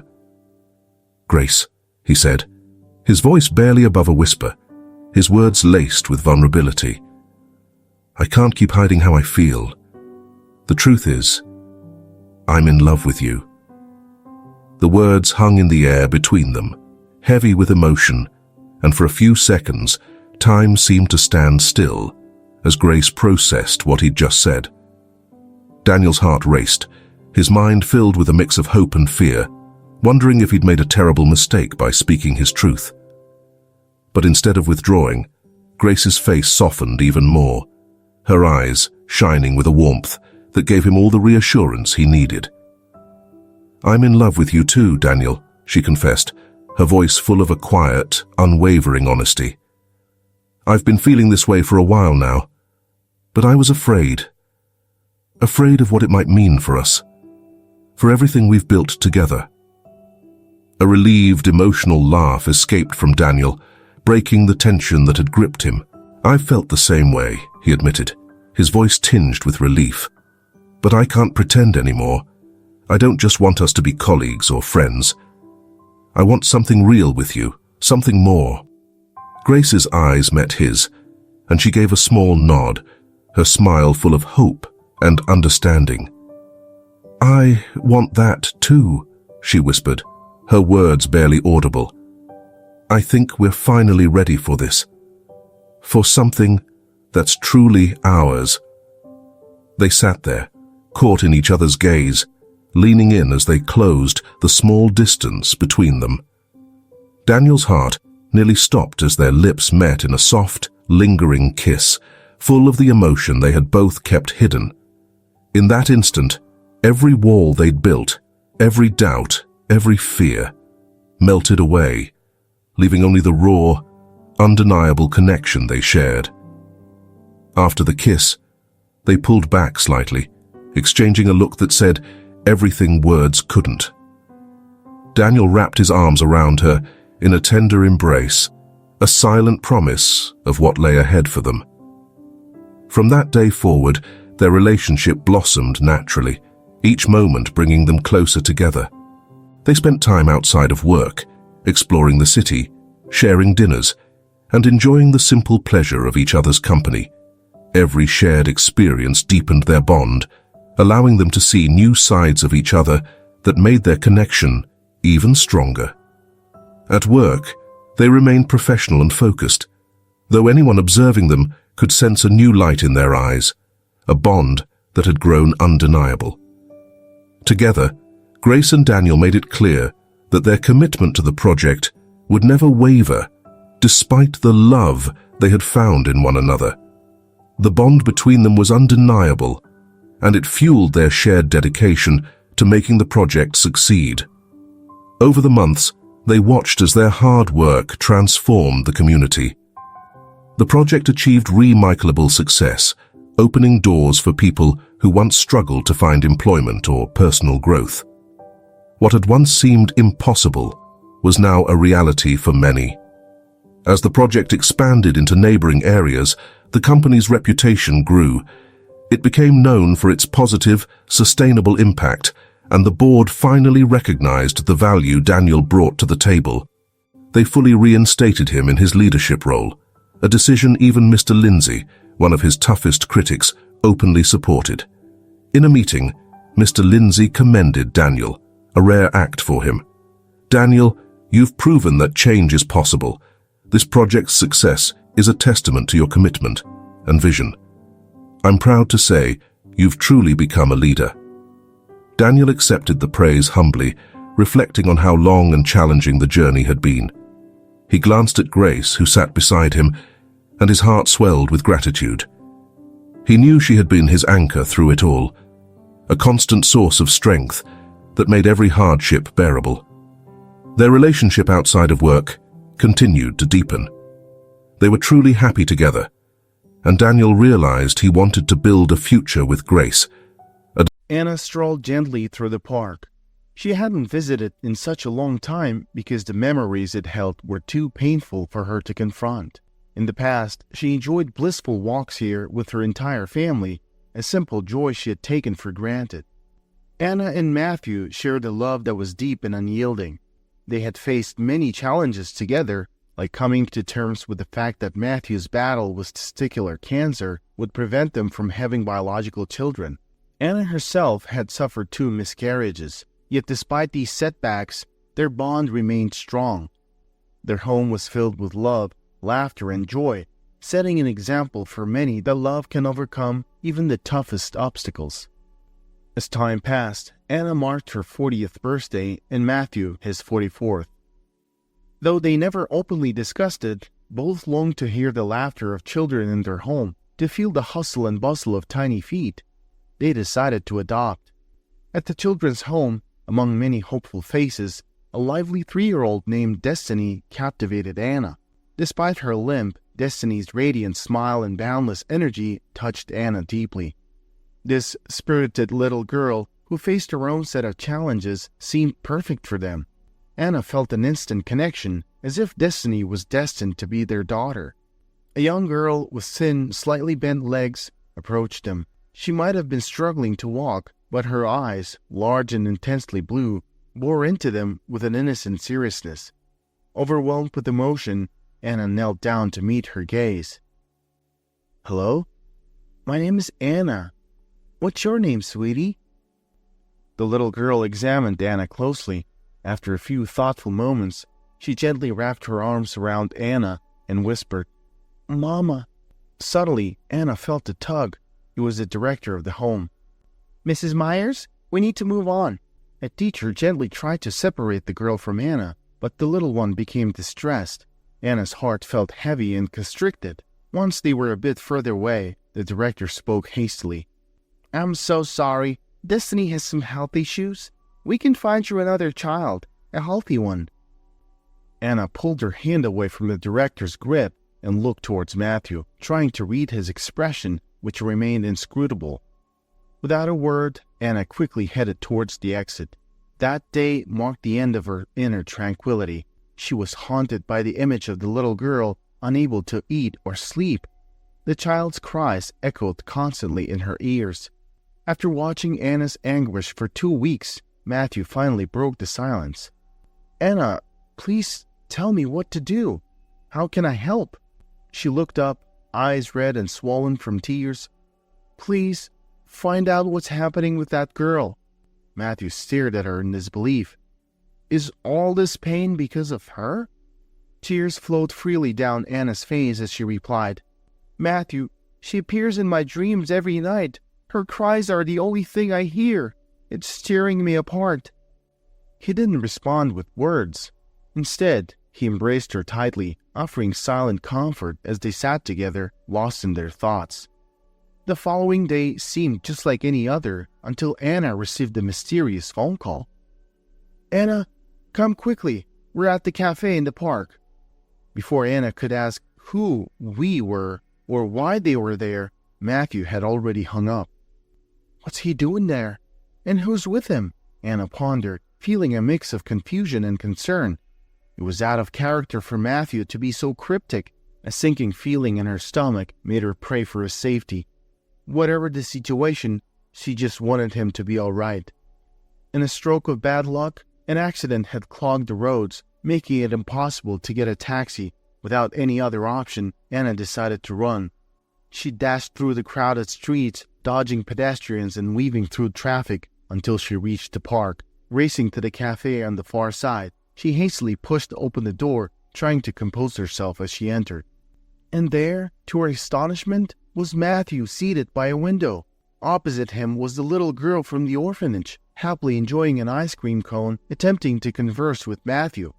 Though he seemed to struggle with understanding her, he laughed heartily.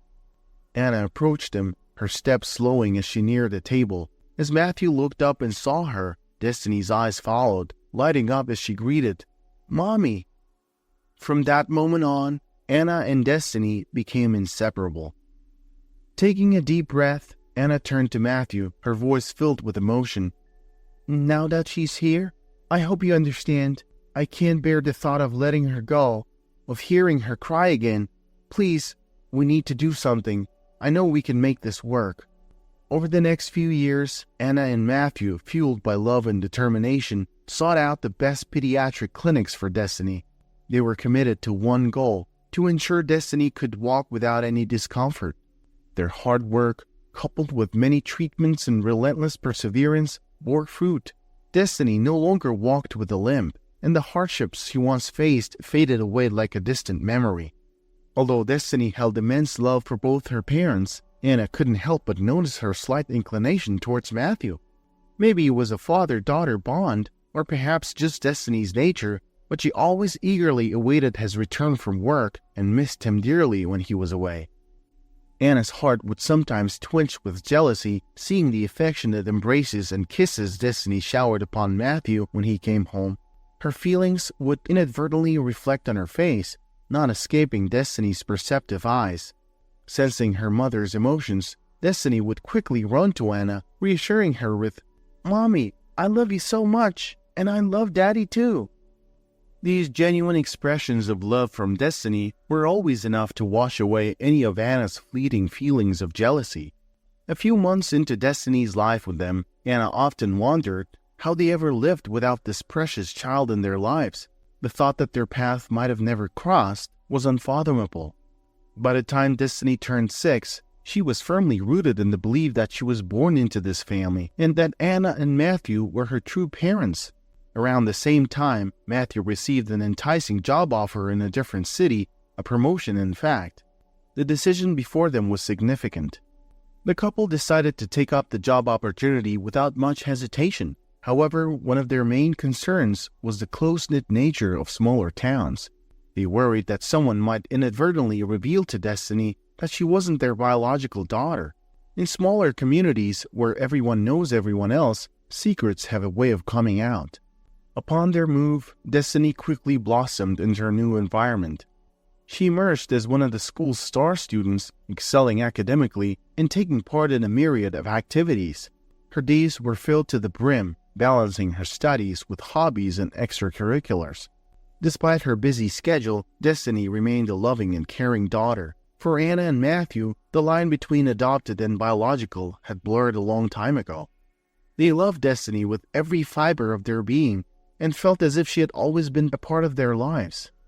Middle school was a whirlwind of change for Destiny. With 5th grade came her first taste of leadership as she took on the role of class representative.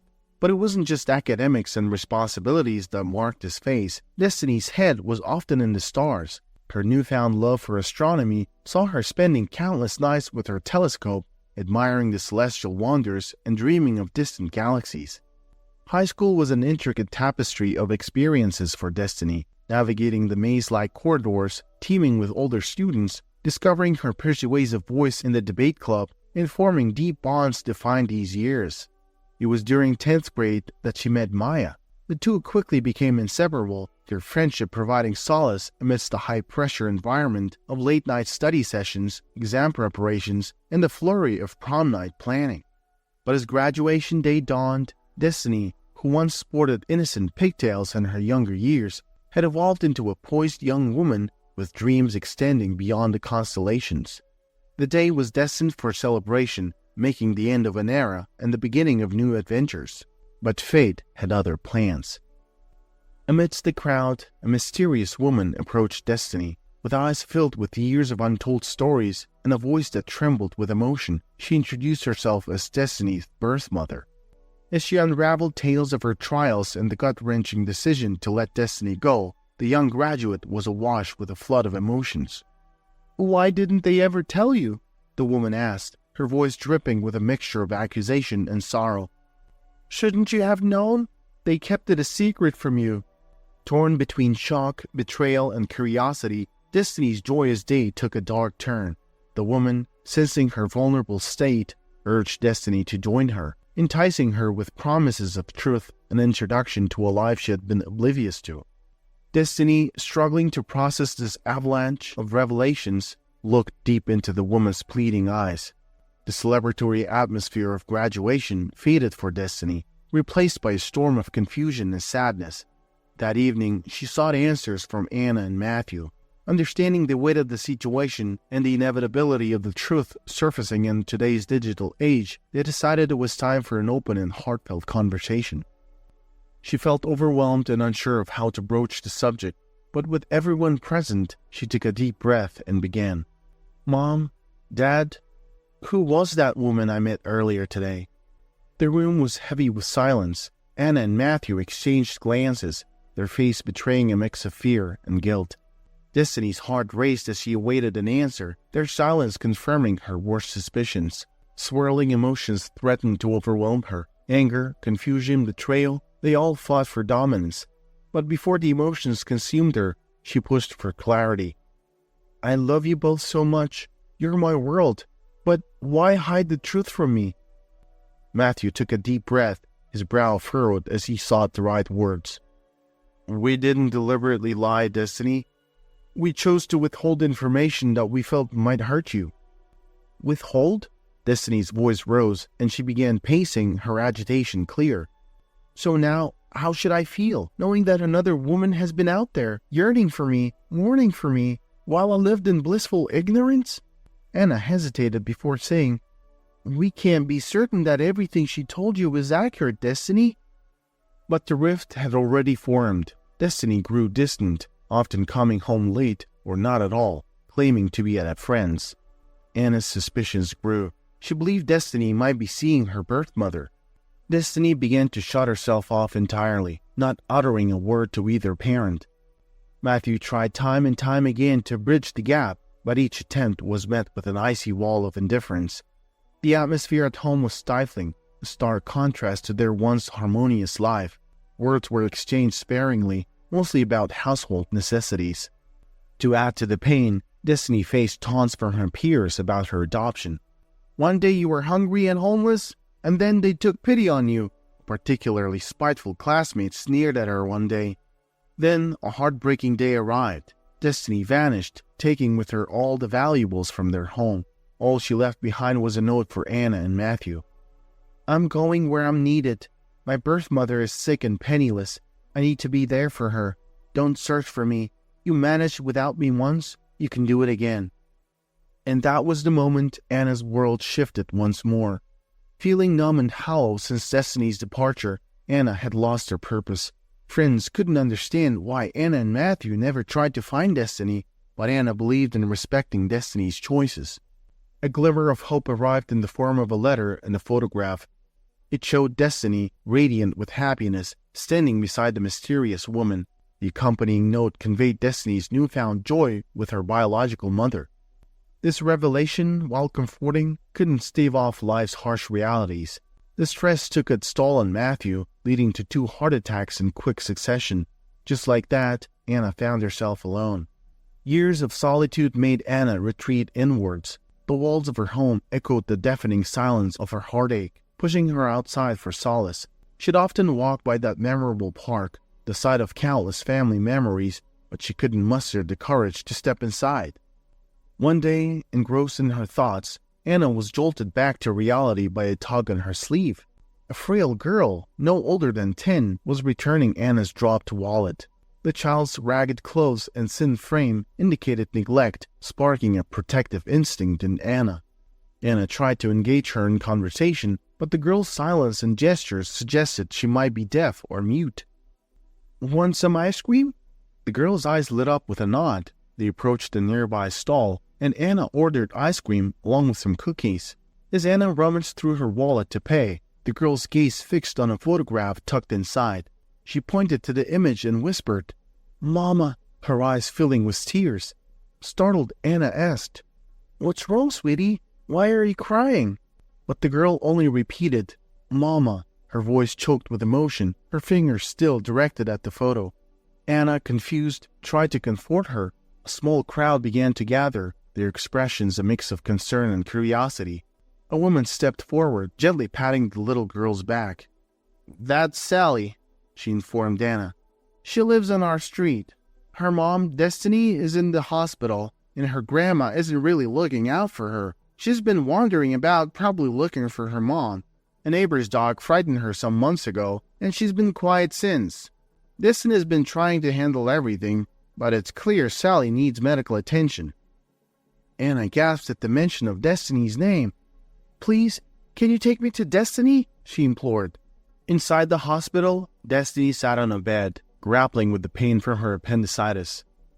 "Darn, why today of all days?" Destiny wondered. She thought about the 2-week paycheck she was expecting. Meanwhile, Sally was at home by herself. Well, not exactly alone. Leslie, Destiny's mother, was there. But in Destiny's eyes, having Leslie around was like being alone. She was more concerned with her own needs than caring for others. When Destiny first met her biological mother, she felt a deep sympathy for her. Leslie portrayed herself as a victim, a woman tormented by her husband, barely scraping by, while trying to provide for young Destiny. Leslie had shared with Destiny that in her direst moment, social services had taken Destiny away, placing her in the children's home. Leslie was manipulative. She made Destiny believe that she'd been searching for her all her life, and that her adoptive parents had purposely hidden Destiny from her. Being young and impressionable, Destiny believed most of what Leslie said. After all, she saw resemblances between herself and Leslie. It didn't take long for Destiny to see Leslie's true colors. Overwhelmed with shame for betraying her adoptive parents, Destiny couldn't face them again. When her adoptive father later passed away, the weight of guilt was even heavier. She felt that her adoptive mother must detest her by now. When Destiny met Nate, he felt like a refreshing change in her life. His optimism and encouragement were like a beacon for her. Upon learning of her pregnancy, Destiny excitedly shared the news with Nate. His reaction surprised her. "That's amazing!" he exclaimed and celebrated the news by getting drunk alongside Leslie. Their joint celebrations began to occur with alarming frequency. When Destiny reached the 8th month of her pregnancy, she had enough. She threw Nate out of the apartment, an apartment she'd been shouldering rent for. Leslie wasn't pleased. Having Nate around made it easier to pressure Destiny for money. As Destiny tried to rise from her hospital bed, a concerned nurse in her 50s hurried over, asking, "Where do you think you're going, young lady?" "I have to get home," Destiny responded urgently. "My little girl is all alone there." "You had surgery just yesterday. You can't leave now," the nurse exclaimed. But Destiny was adamant. "I have to go." She attempted to lift herself, clutching the bed's headboard. She barely registered the nurse swiftly administering an injection. Suddenly, a wave of heaviness overcame her. Her eyelids grew heavy, and a calm tranquility washed over her. "It's all right," the nurse reassured her, gently easing Destiny back onto the bed. There. It seems the anesthesia hasn't completely worn off. Rest now, sweetie. You'll be back on your feet in no time." Destiny's eyes fluttered open, instantly recalling her earlier resolve. While morning had greeted her earlier awakening, now dusk draped the room in a subdued light. "Looks like it's a quiet time now. This might be my chance," she thought. Feeling reinvigorated, she managed to stand with ease. But as Destiny prepared to make her escape, the door to the room swung open. The family of the woman sharing her room burst in with their exuberant greetings. With her exit now blocked, Destiny had little choice but to resume her position, feigning sleep. Soon after, a young voice chirped, "Mom? Mommy?" Still pretending to be asleep, Destiny's lips curled into a small smile. "Kids' voices sound so alike," she mused, momentarily lost in thought about Sally and the trauma that had stolen her voice. She fervently wished to one day get Sally the help she needed. Suddenly, a tiny hand gripped hers, pulling Destiny from her reverie. Eyes wide open, she exclaimed, "Sally? Sally!" Despite the sudden surge of joy, pain jabbed at her side when she tried to sit up too quickly. Wincing, she took a moment to recover, then pulled Sally into a tender embrace, tears forming. "How did you manage to find me here? It's so far from home." As Destiny peppered Sally with kisses, she was oblivious to another figure in the room. Anna, standing at the foot of the bed, softly spoke up. "Hello, Destiny." Startled, Destiny's gaze met Anna's. The weight of realization, remorse, and relief all converged at once. "Mom?" Tears flowed freely as Destiny confronted the enormity of her past decisions. The pain and regret evident in her eyes, she whispered apologies to Anna, seeking the forgiveness she felt she hardly deserved. Gently easing herself down, Destiny dropped to her knees, a cascade of tears blurring her vision. Anna, with immediate concern, helped her to her feet and enveloped her in a comforting embrace. Anna's voice, laced with deep emotion, broke the heavy silence. "From the very first day you came into my life, Destiny, you were a beacon of happiness. Despite the heartaches I faced with miscarriages and the pain of losing my husband, I always believed fate brought you to me." She continued, "When you left, my heart was shattered, yes, but anger of hatred never clouded my feelings for you. I understood your motivations, even if I didn't agree with them. You sought to help your biological mother. She had her struggles, and while I can't condone all her choices, I'm grateful to her for one undeniable gift. You." Anna's heartfelt words pierced Destiny's heart, drawing fresh tears. Their pain and love intermingled in the silence that followed. Breaking the stillness, Destiny whispered, "Mom, I'm so sorry. My youth and emotions clouded my judgment. I've passed by our home many times and even visited Dad's grave, but fear and shame kept me from facing you." Anna pondered Destiny's confession, then replied, "We all err.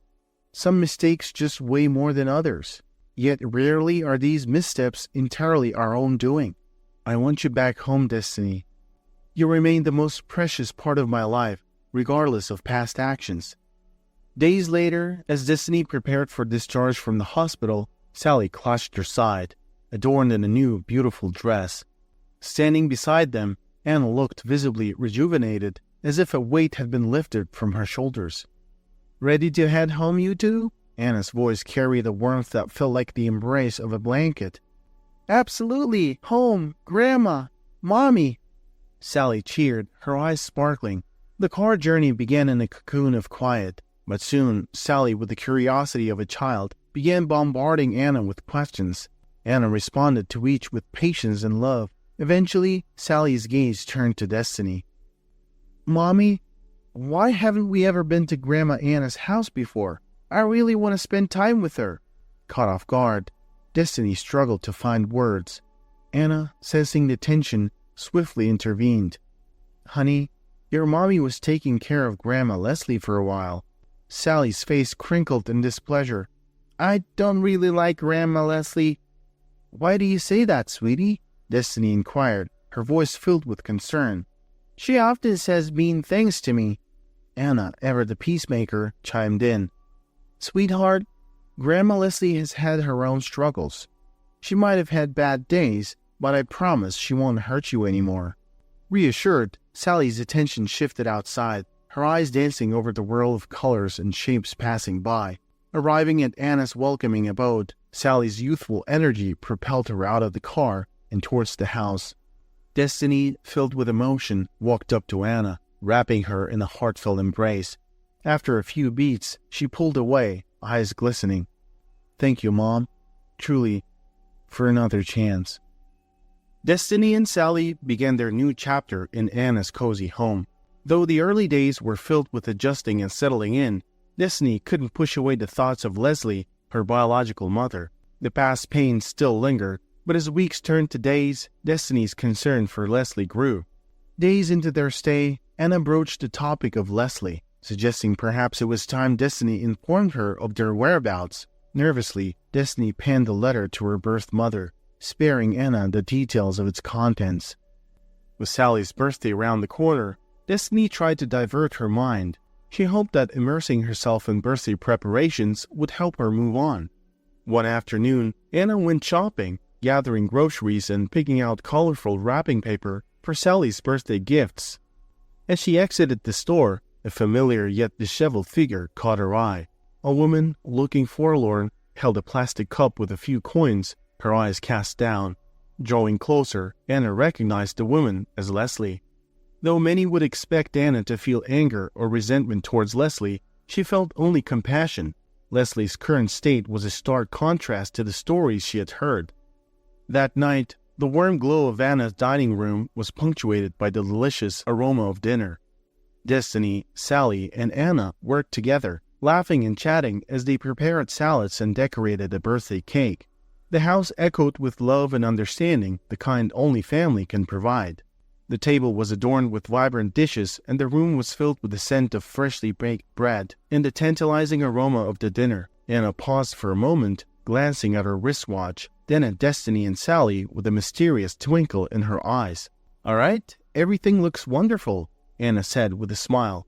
"But before we start, we have one more thing to do. We're expecting a guest tonight.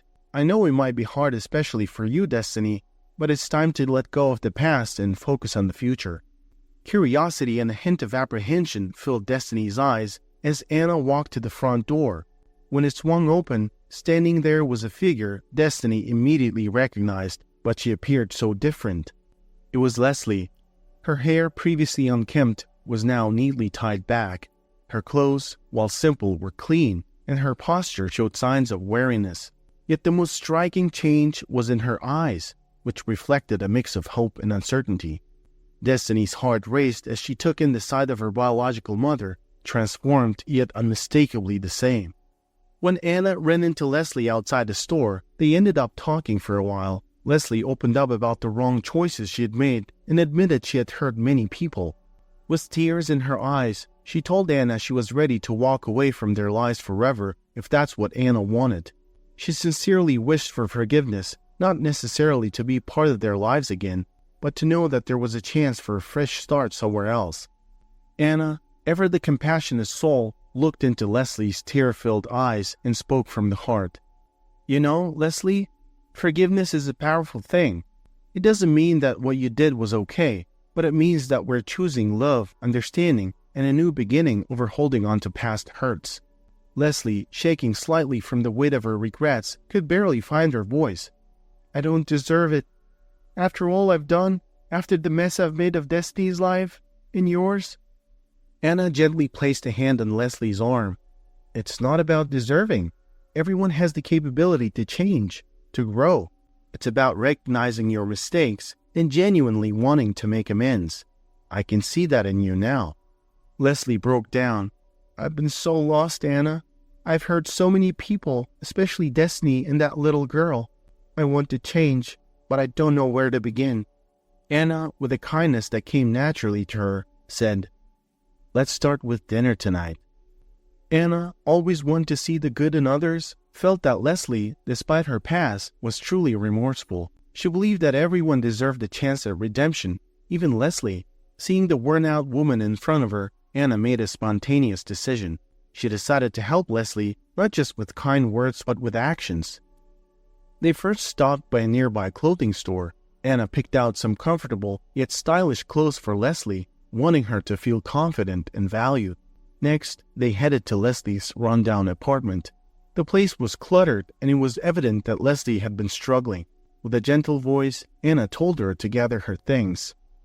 As Leslie packed, she was overwhelmed by emotion. She looked up at Anna, tears forming in her eyes, trying to find the right words. Before she could say anything, Anna spoke, her voice filled with warmth and understanding. You're Destiny's mother, too. No matter our past, I believe everyone deserves a chance at love and family, and I think you need Destiny in your life just as much as she might need you. The birthday party was filled with warmth and good cheer. There was the sweet sound of laughter echoing in the room, and an array of delectable dishes adorned the table. Leslie was often overwhelmed with emotion. Every so often, she'd get up, tears streaming down her face, and embrace Anna tightly, as if to say thank you without words. As days turned into weeks, Destiny dove headfirst into her college studies, passionately chasing her dreams. Sally, with her infectious enthusiasm, quickly made friends at her new school. The house echoed with their cheerful stories from school and college when they returned home. Meanwhile, Anna and Leslie spent their days together, chatting about everything under the sun. They reminisced about old times, shared amusing anecdotes, and occasionally indulged in some light-hearted gossip. Anna had endured a comfortable life for herself and her family, thanks to her and her late husband's wide financial decisions. But after a while, Leslie began to feel a bit restless. One day, over a cup of tea, she admitted to Anna that she felt uneasy living off her generosity. She yearned to earn her own living and contribute in some way. Anna understood. So when they learned that the local store was hiring, Leslie applied and was soon packing groceries with care and pride. Every evening, the house came alive with chatter. Destiny and Sally would talk about their day. Leslie would share funny incidents from the store, and Anna would recount memories. They were building a new chapter of their lives, one day at a time, cementing their bond as a true family. Several months had passed since Leslie started working. One day, she mustered the courage to approach Anna with a proposal. "I've been thinking," Leslie began hesitantly, "maybe I should start contributing to the household's expenses, like paying some rent?" Anna looked taken aback. Her eyes widened a bit, and she seemed momentarily lost for words. After a pause, she finally responded, "Leslie, we're family now. Family doesn't charge each other rent." Leslie lowered her gaze, her face reflecting her internal struggle. "I just want to contribute," she murmured, "to be a part of everything." Anna approached Leslie and gently lifted her chin. "You are a part of everything, every day, in every laugh we share and every meal we cook together. Your presence and the love you give to Destiny and Sally are more valuable than any financial contribution." Tears welled up in Leslie's eyes as she nodded, understanding the depth of their bond. They hugged tightly, with Anna whispering, "Let's never talk about this again. We're family, and that's all that matters." For the next 2 years, life flowed in a tranquil manner for everyone in the family. However, this peaceful period was abruptly interrupted when Anna was diagnosed with uncommon illness that necessitated immediate hospital care. Upon further medical examinations, it was revealed that her kidneys were deteriorating rapidly. The doctors provided a somber outlook, emphasizing the urgent need for a kidney transplant. Unfortunately, the waiting list for a kidney was overwhelmingly long, and time was not on Anna's side. Seeing Anna's distress, Leslie, without a second thought, left her job and volunteered to be Anna's kidney donor. The depth of this selfless act brought tears to Anna's eyes. She tried to dissuade Leslie, mentioning that she didn't need to make such a sacrifice, especially if other donors became available. However, Leslie firmly responded, expressing her unwavering commitment to helping Anna, regardless of other potential options. Over the next few weeks, Leslie underwent a series of tests to determine her compatibility as a donor. The results came back positive. She was a match for Anna. This news brought a glimmer of hope to the family during an otherwise dark time. Leslie took Destiny's hand and said, "Your mom has given us so much. This is my chance to give back, to show how much I appreciate all she's done." The day of the surgery was a nerve-wracking one. Anna and Leslie, both prepared for the procedure, shared a tender moment before being wheeled into their respective operating rooms. "You have a big heart, Leslie," Anna murmured, her eyes wet with tears. "I hope you know how much this means to me." Leslie simply smiled, squeezing Anna's hand. "I know, and it means the world to me too." The surgery lasted for several hours, with Destiny and Sally waiting anxiously in the hospital's waiting room. When it was over, the doctors delivered the good news. Life resumed, but now there was a noticeable difference in the atmosphere. The family seemed to radiate a newfound vibrancy and unity. Leslie, who had once played many roles in the family, blossomed into an even more nurturing figure. She not only embraced the role of a doting grandmother, cherishing every moment with Destiny and Sally, but also became a confidant and trusted friend to Anna. Her presence was a comforting pillar that everyone leaned on, knowing they would find warmth and guidance. Destiny's journey had been a whirlwind of late nights, study sessions, and personal growth. College had molded her, challenging her academically and personally, helping her discover her passions and potential. As the days sped by, her graduation day loomed on the horizon, symbolizing the culmination of years of hard work and dedication. Anna slowly made her way to the familiar park one day, each step brimming with memories of the past. The gentle rustling of the leaves and the distant laughter of children playing brought her back to the very day she met Destiny. The park was not just an ordinary place for Anna. It was a testament to life's unexpected turns and the power of human connection. As she meandered through the winding paths, Anna paused by the very bench where their lives had intertwined. She could almost picture Destiny's young face filled with innocence and curiosity. The memory felt like both a moment and a lifetime ago. Being at this nostalgic spot, Anna was overwhelmed by the understanding of how kindness and forgiveness had shaped her life. Through every challenge, Anna had chosen the path of understanding and compassion, and in doing so, she had created a legacy of love and warmth around her. A deep sense of gratitude welled up inside Anna, gratitude for the lessons, for the people in her life, and for the grace that had guided her. Raising her face towards the sky, she let out a heartfelt smile, one that reflected all the contentment in her heart. Taking a deep breath, she felt the peace of the moment wash over her. With her heart full, Anna turned from the park, ready to continue her journey, carrying with her the wisdom and love from all her yesterdays.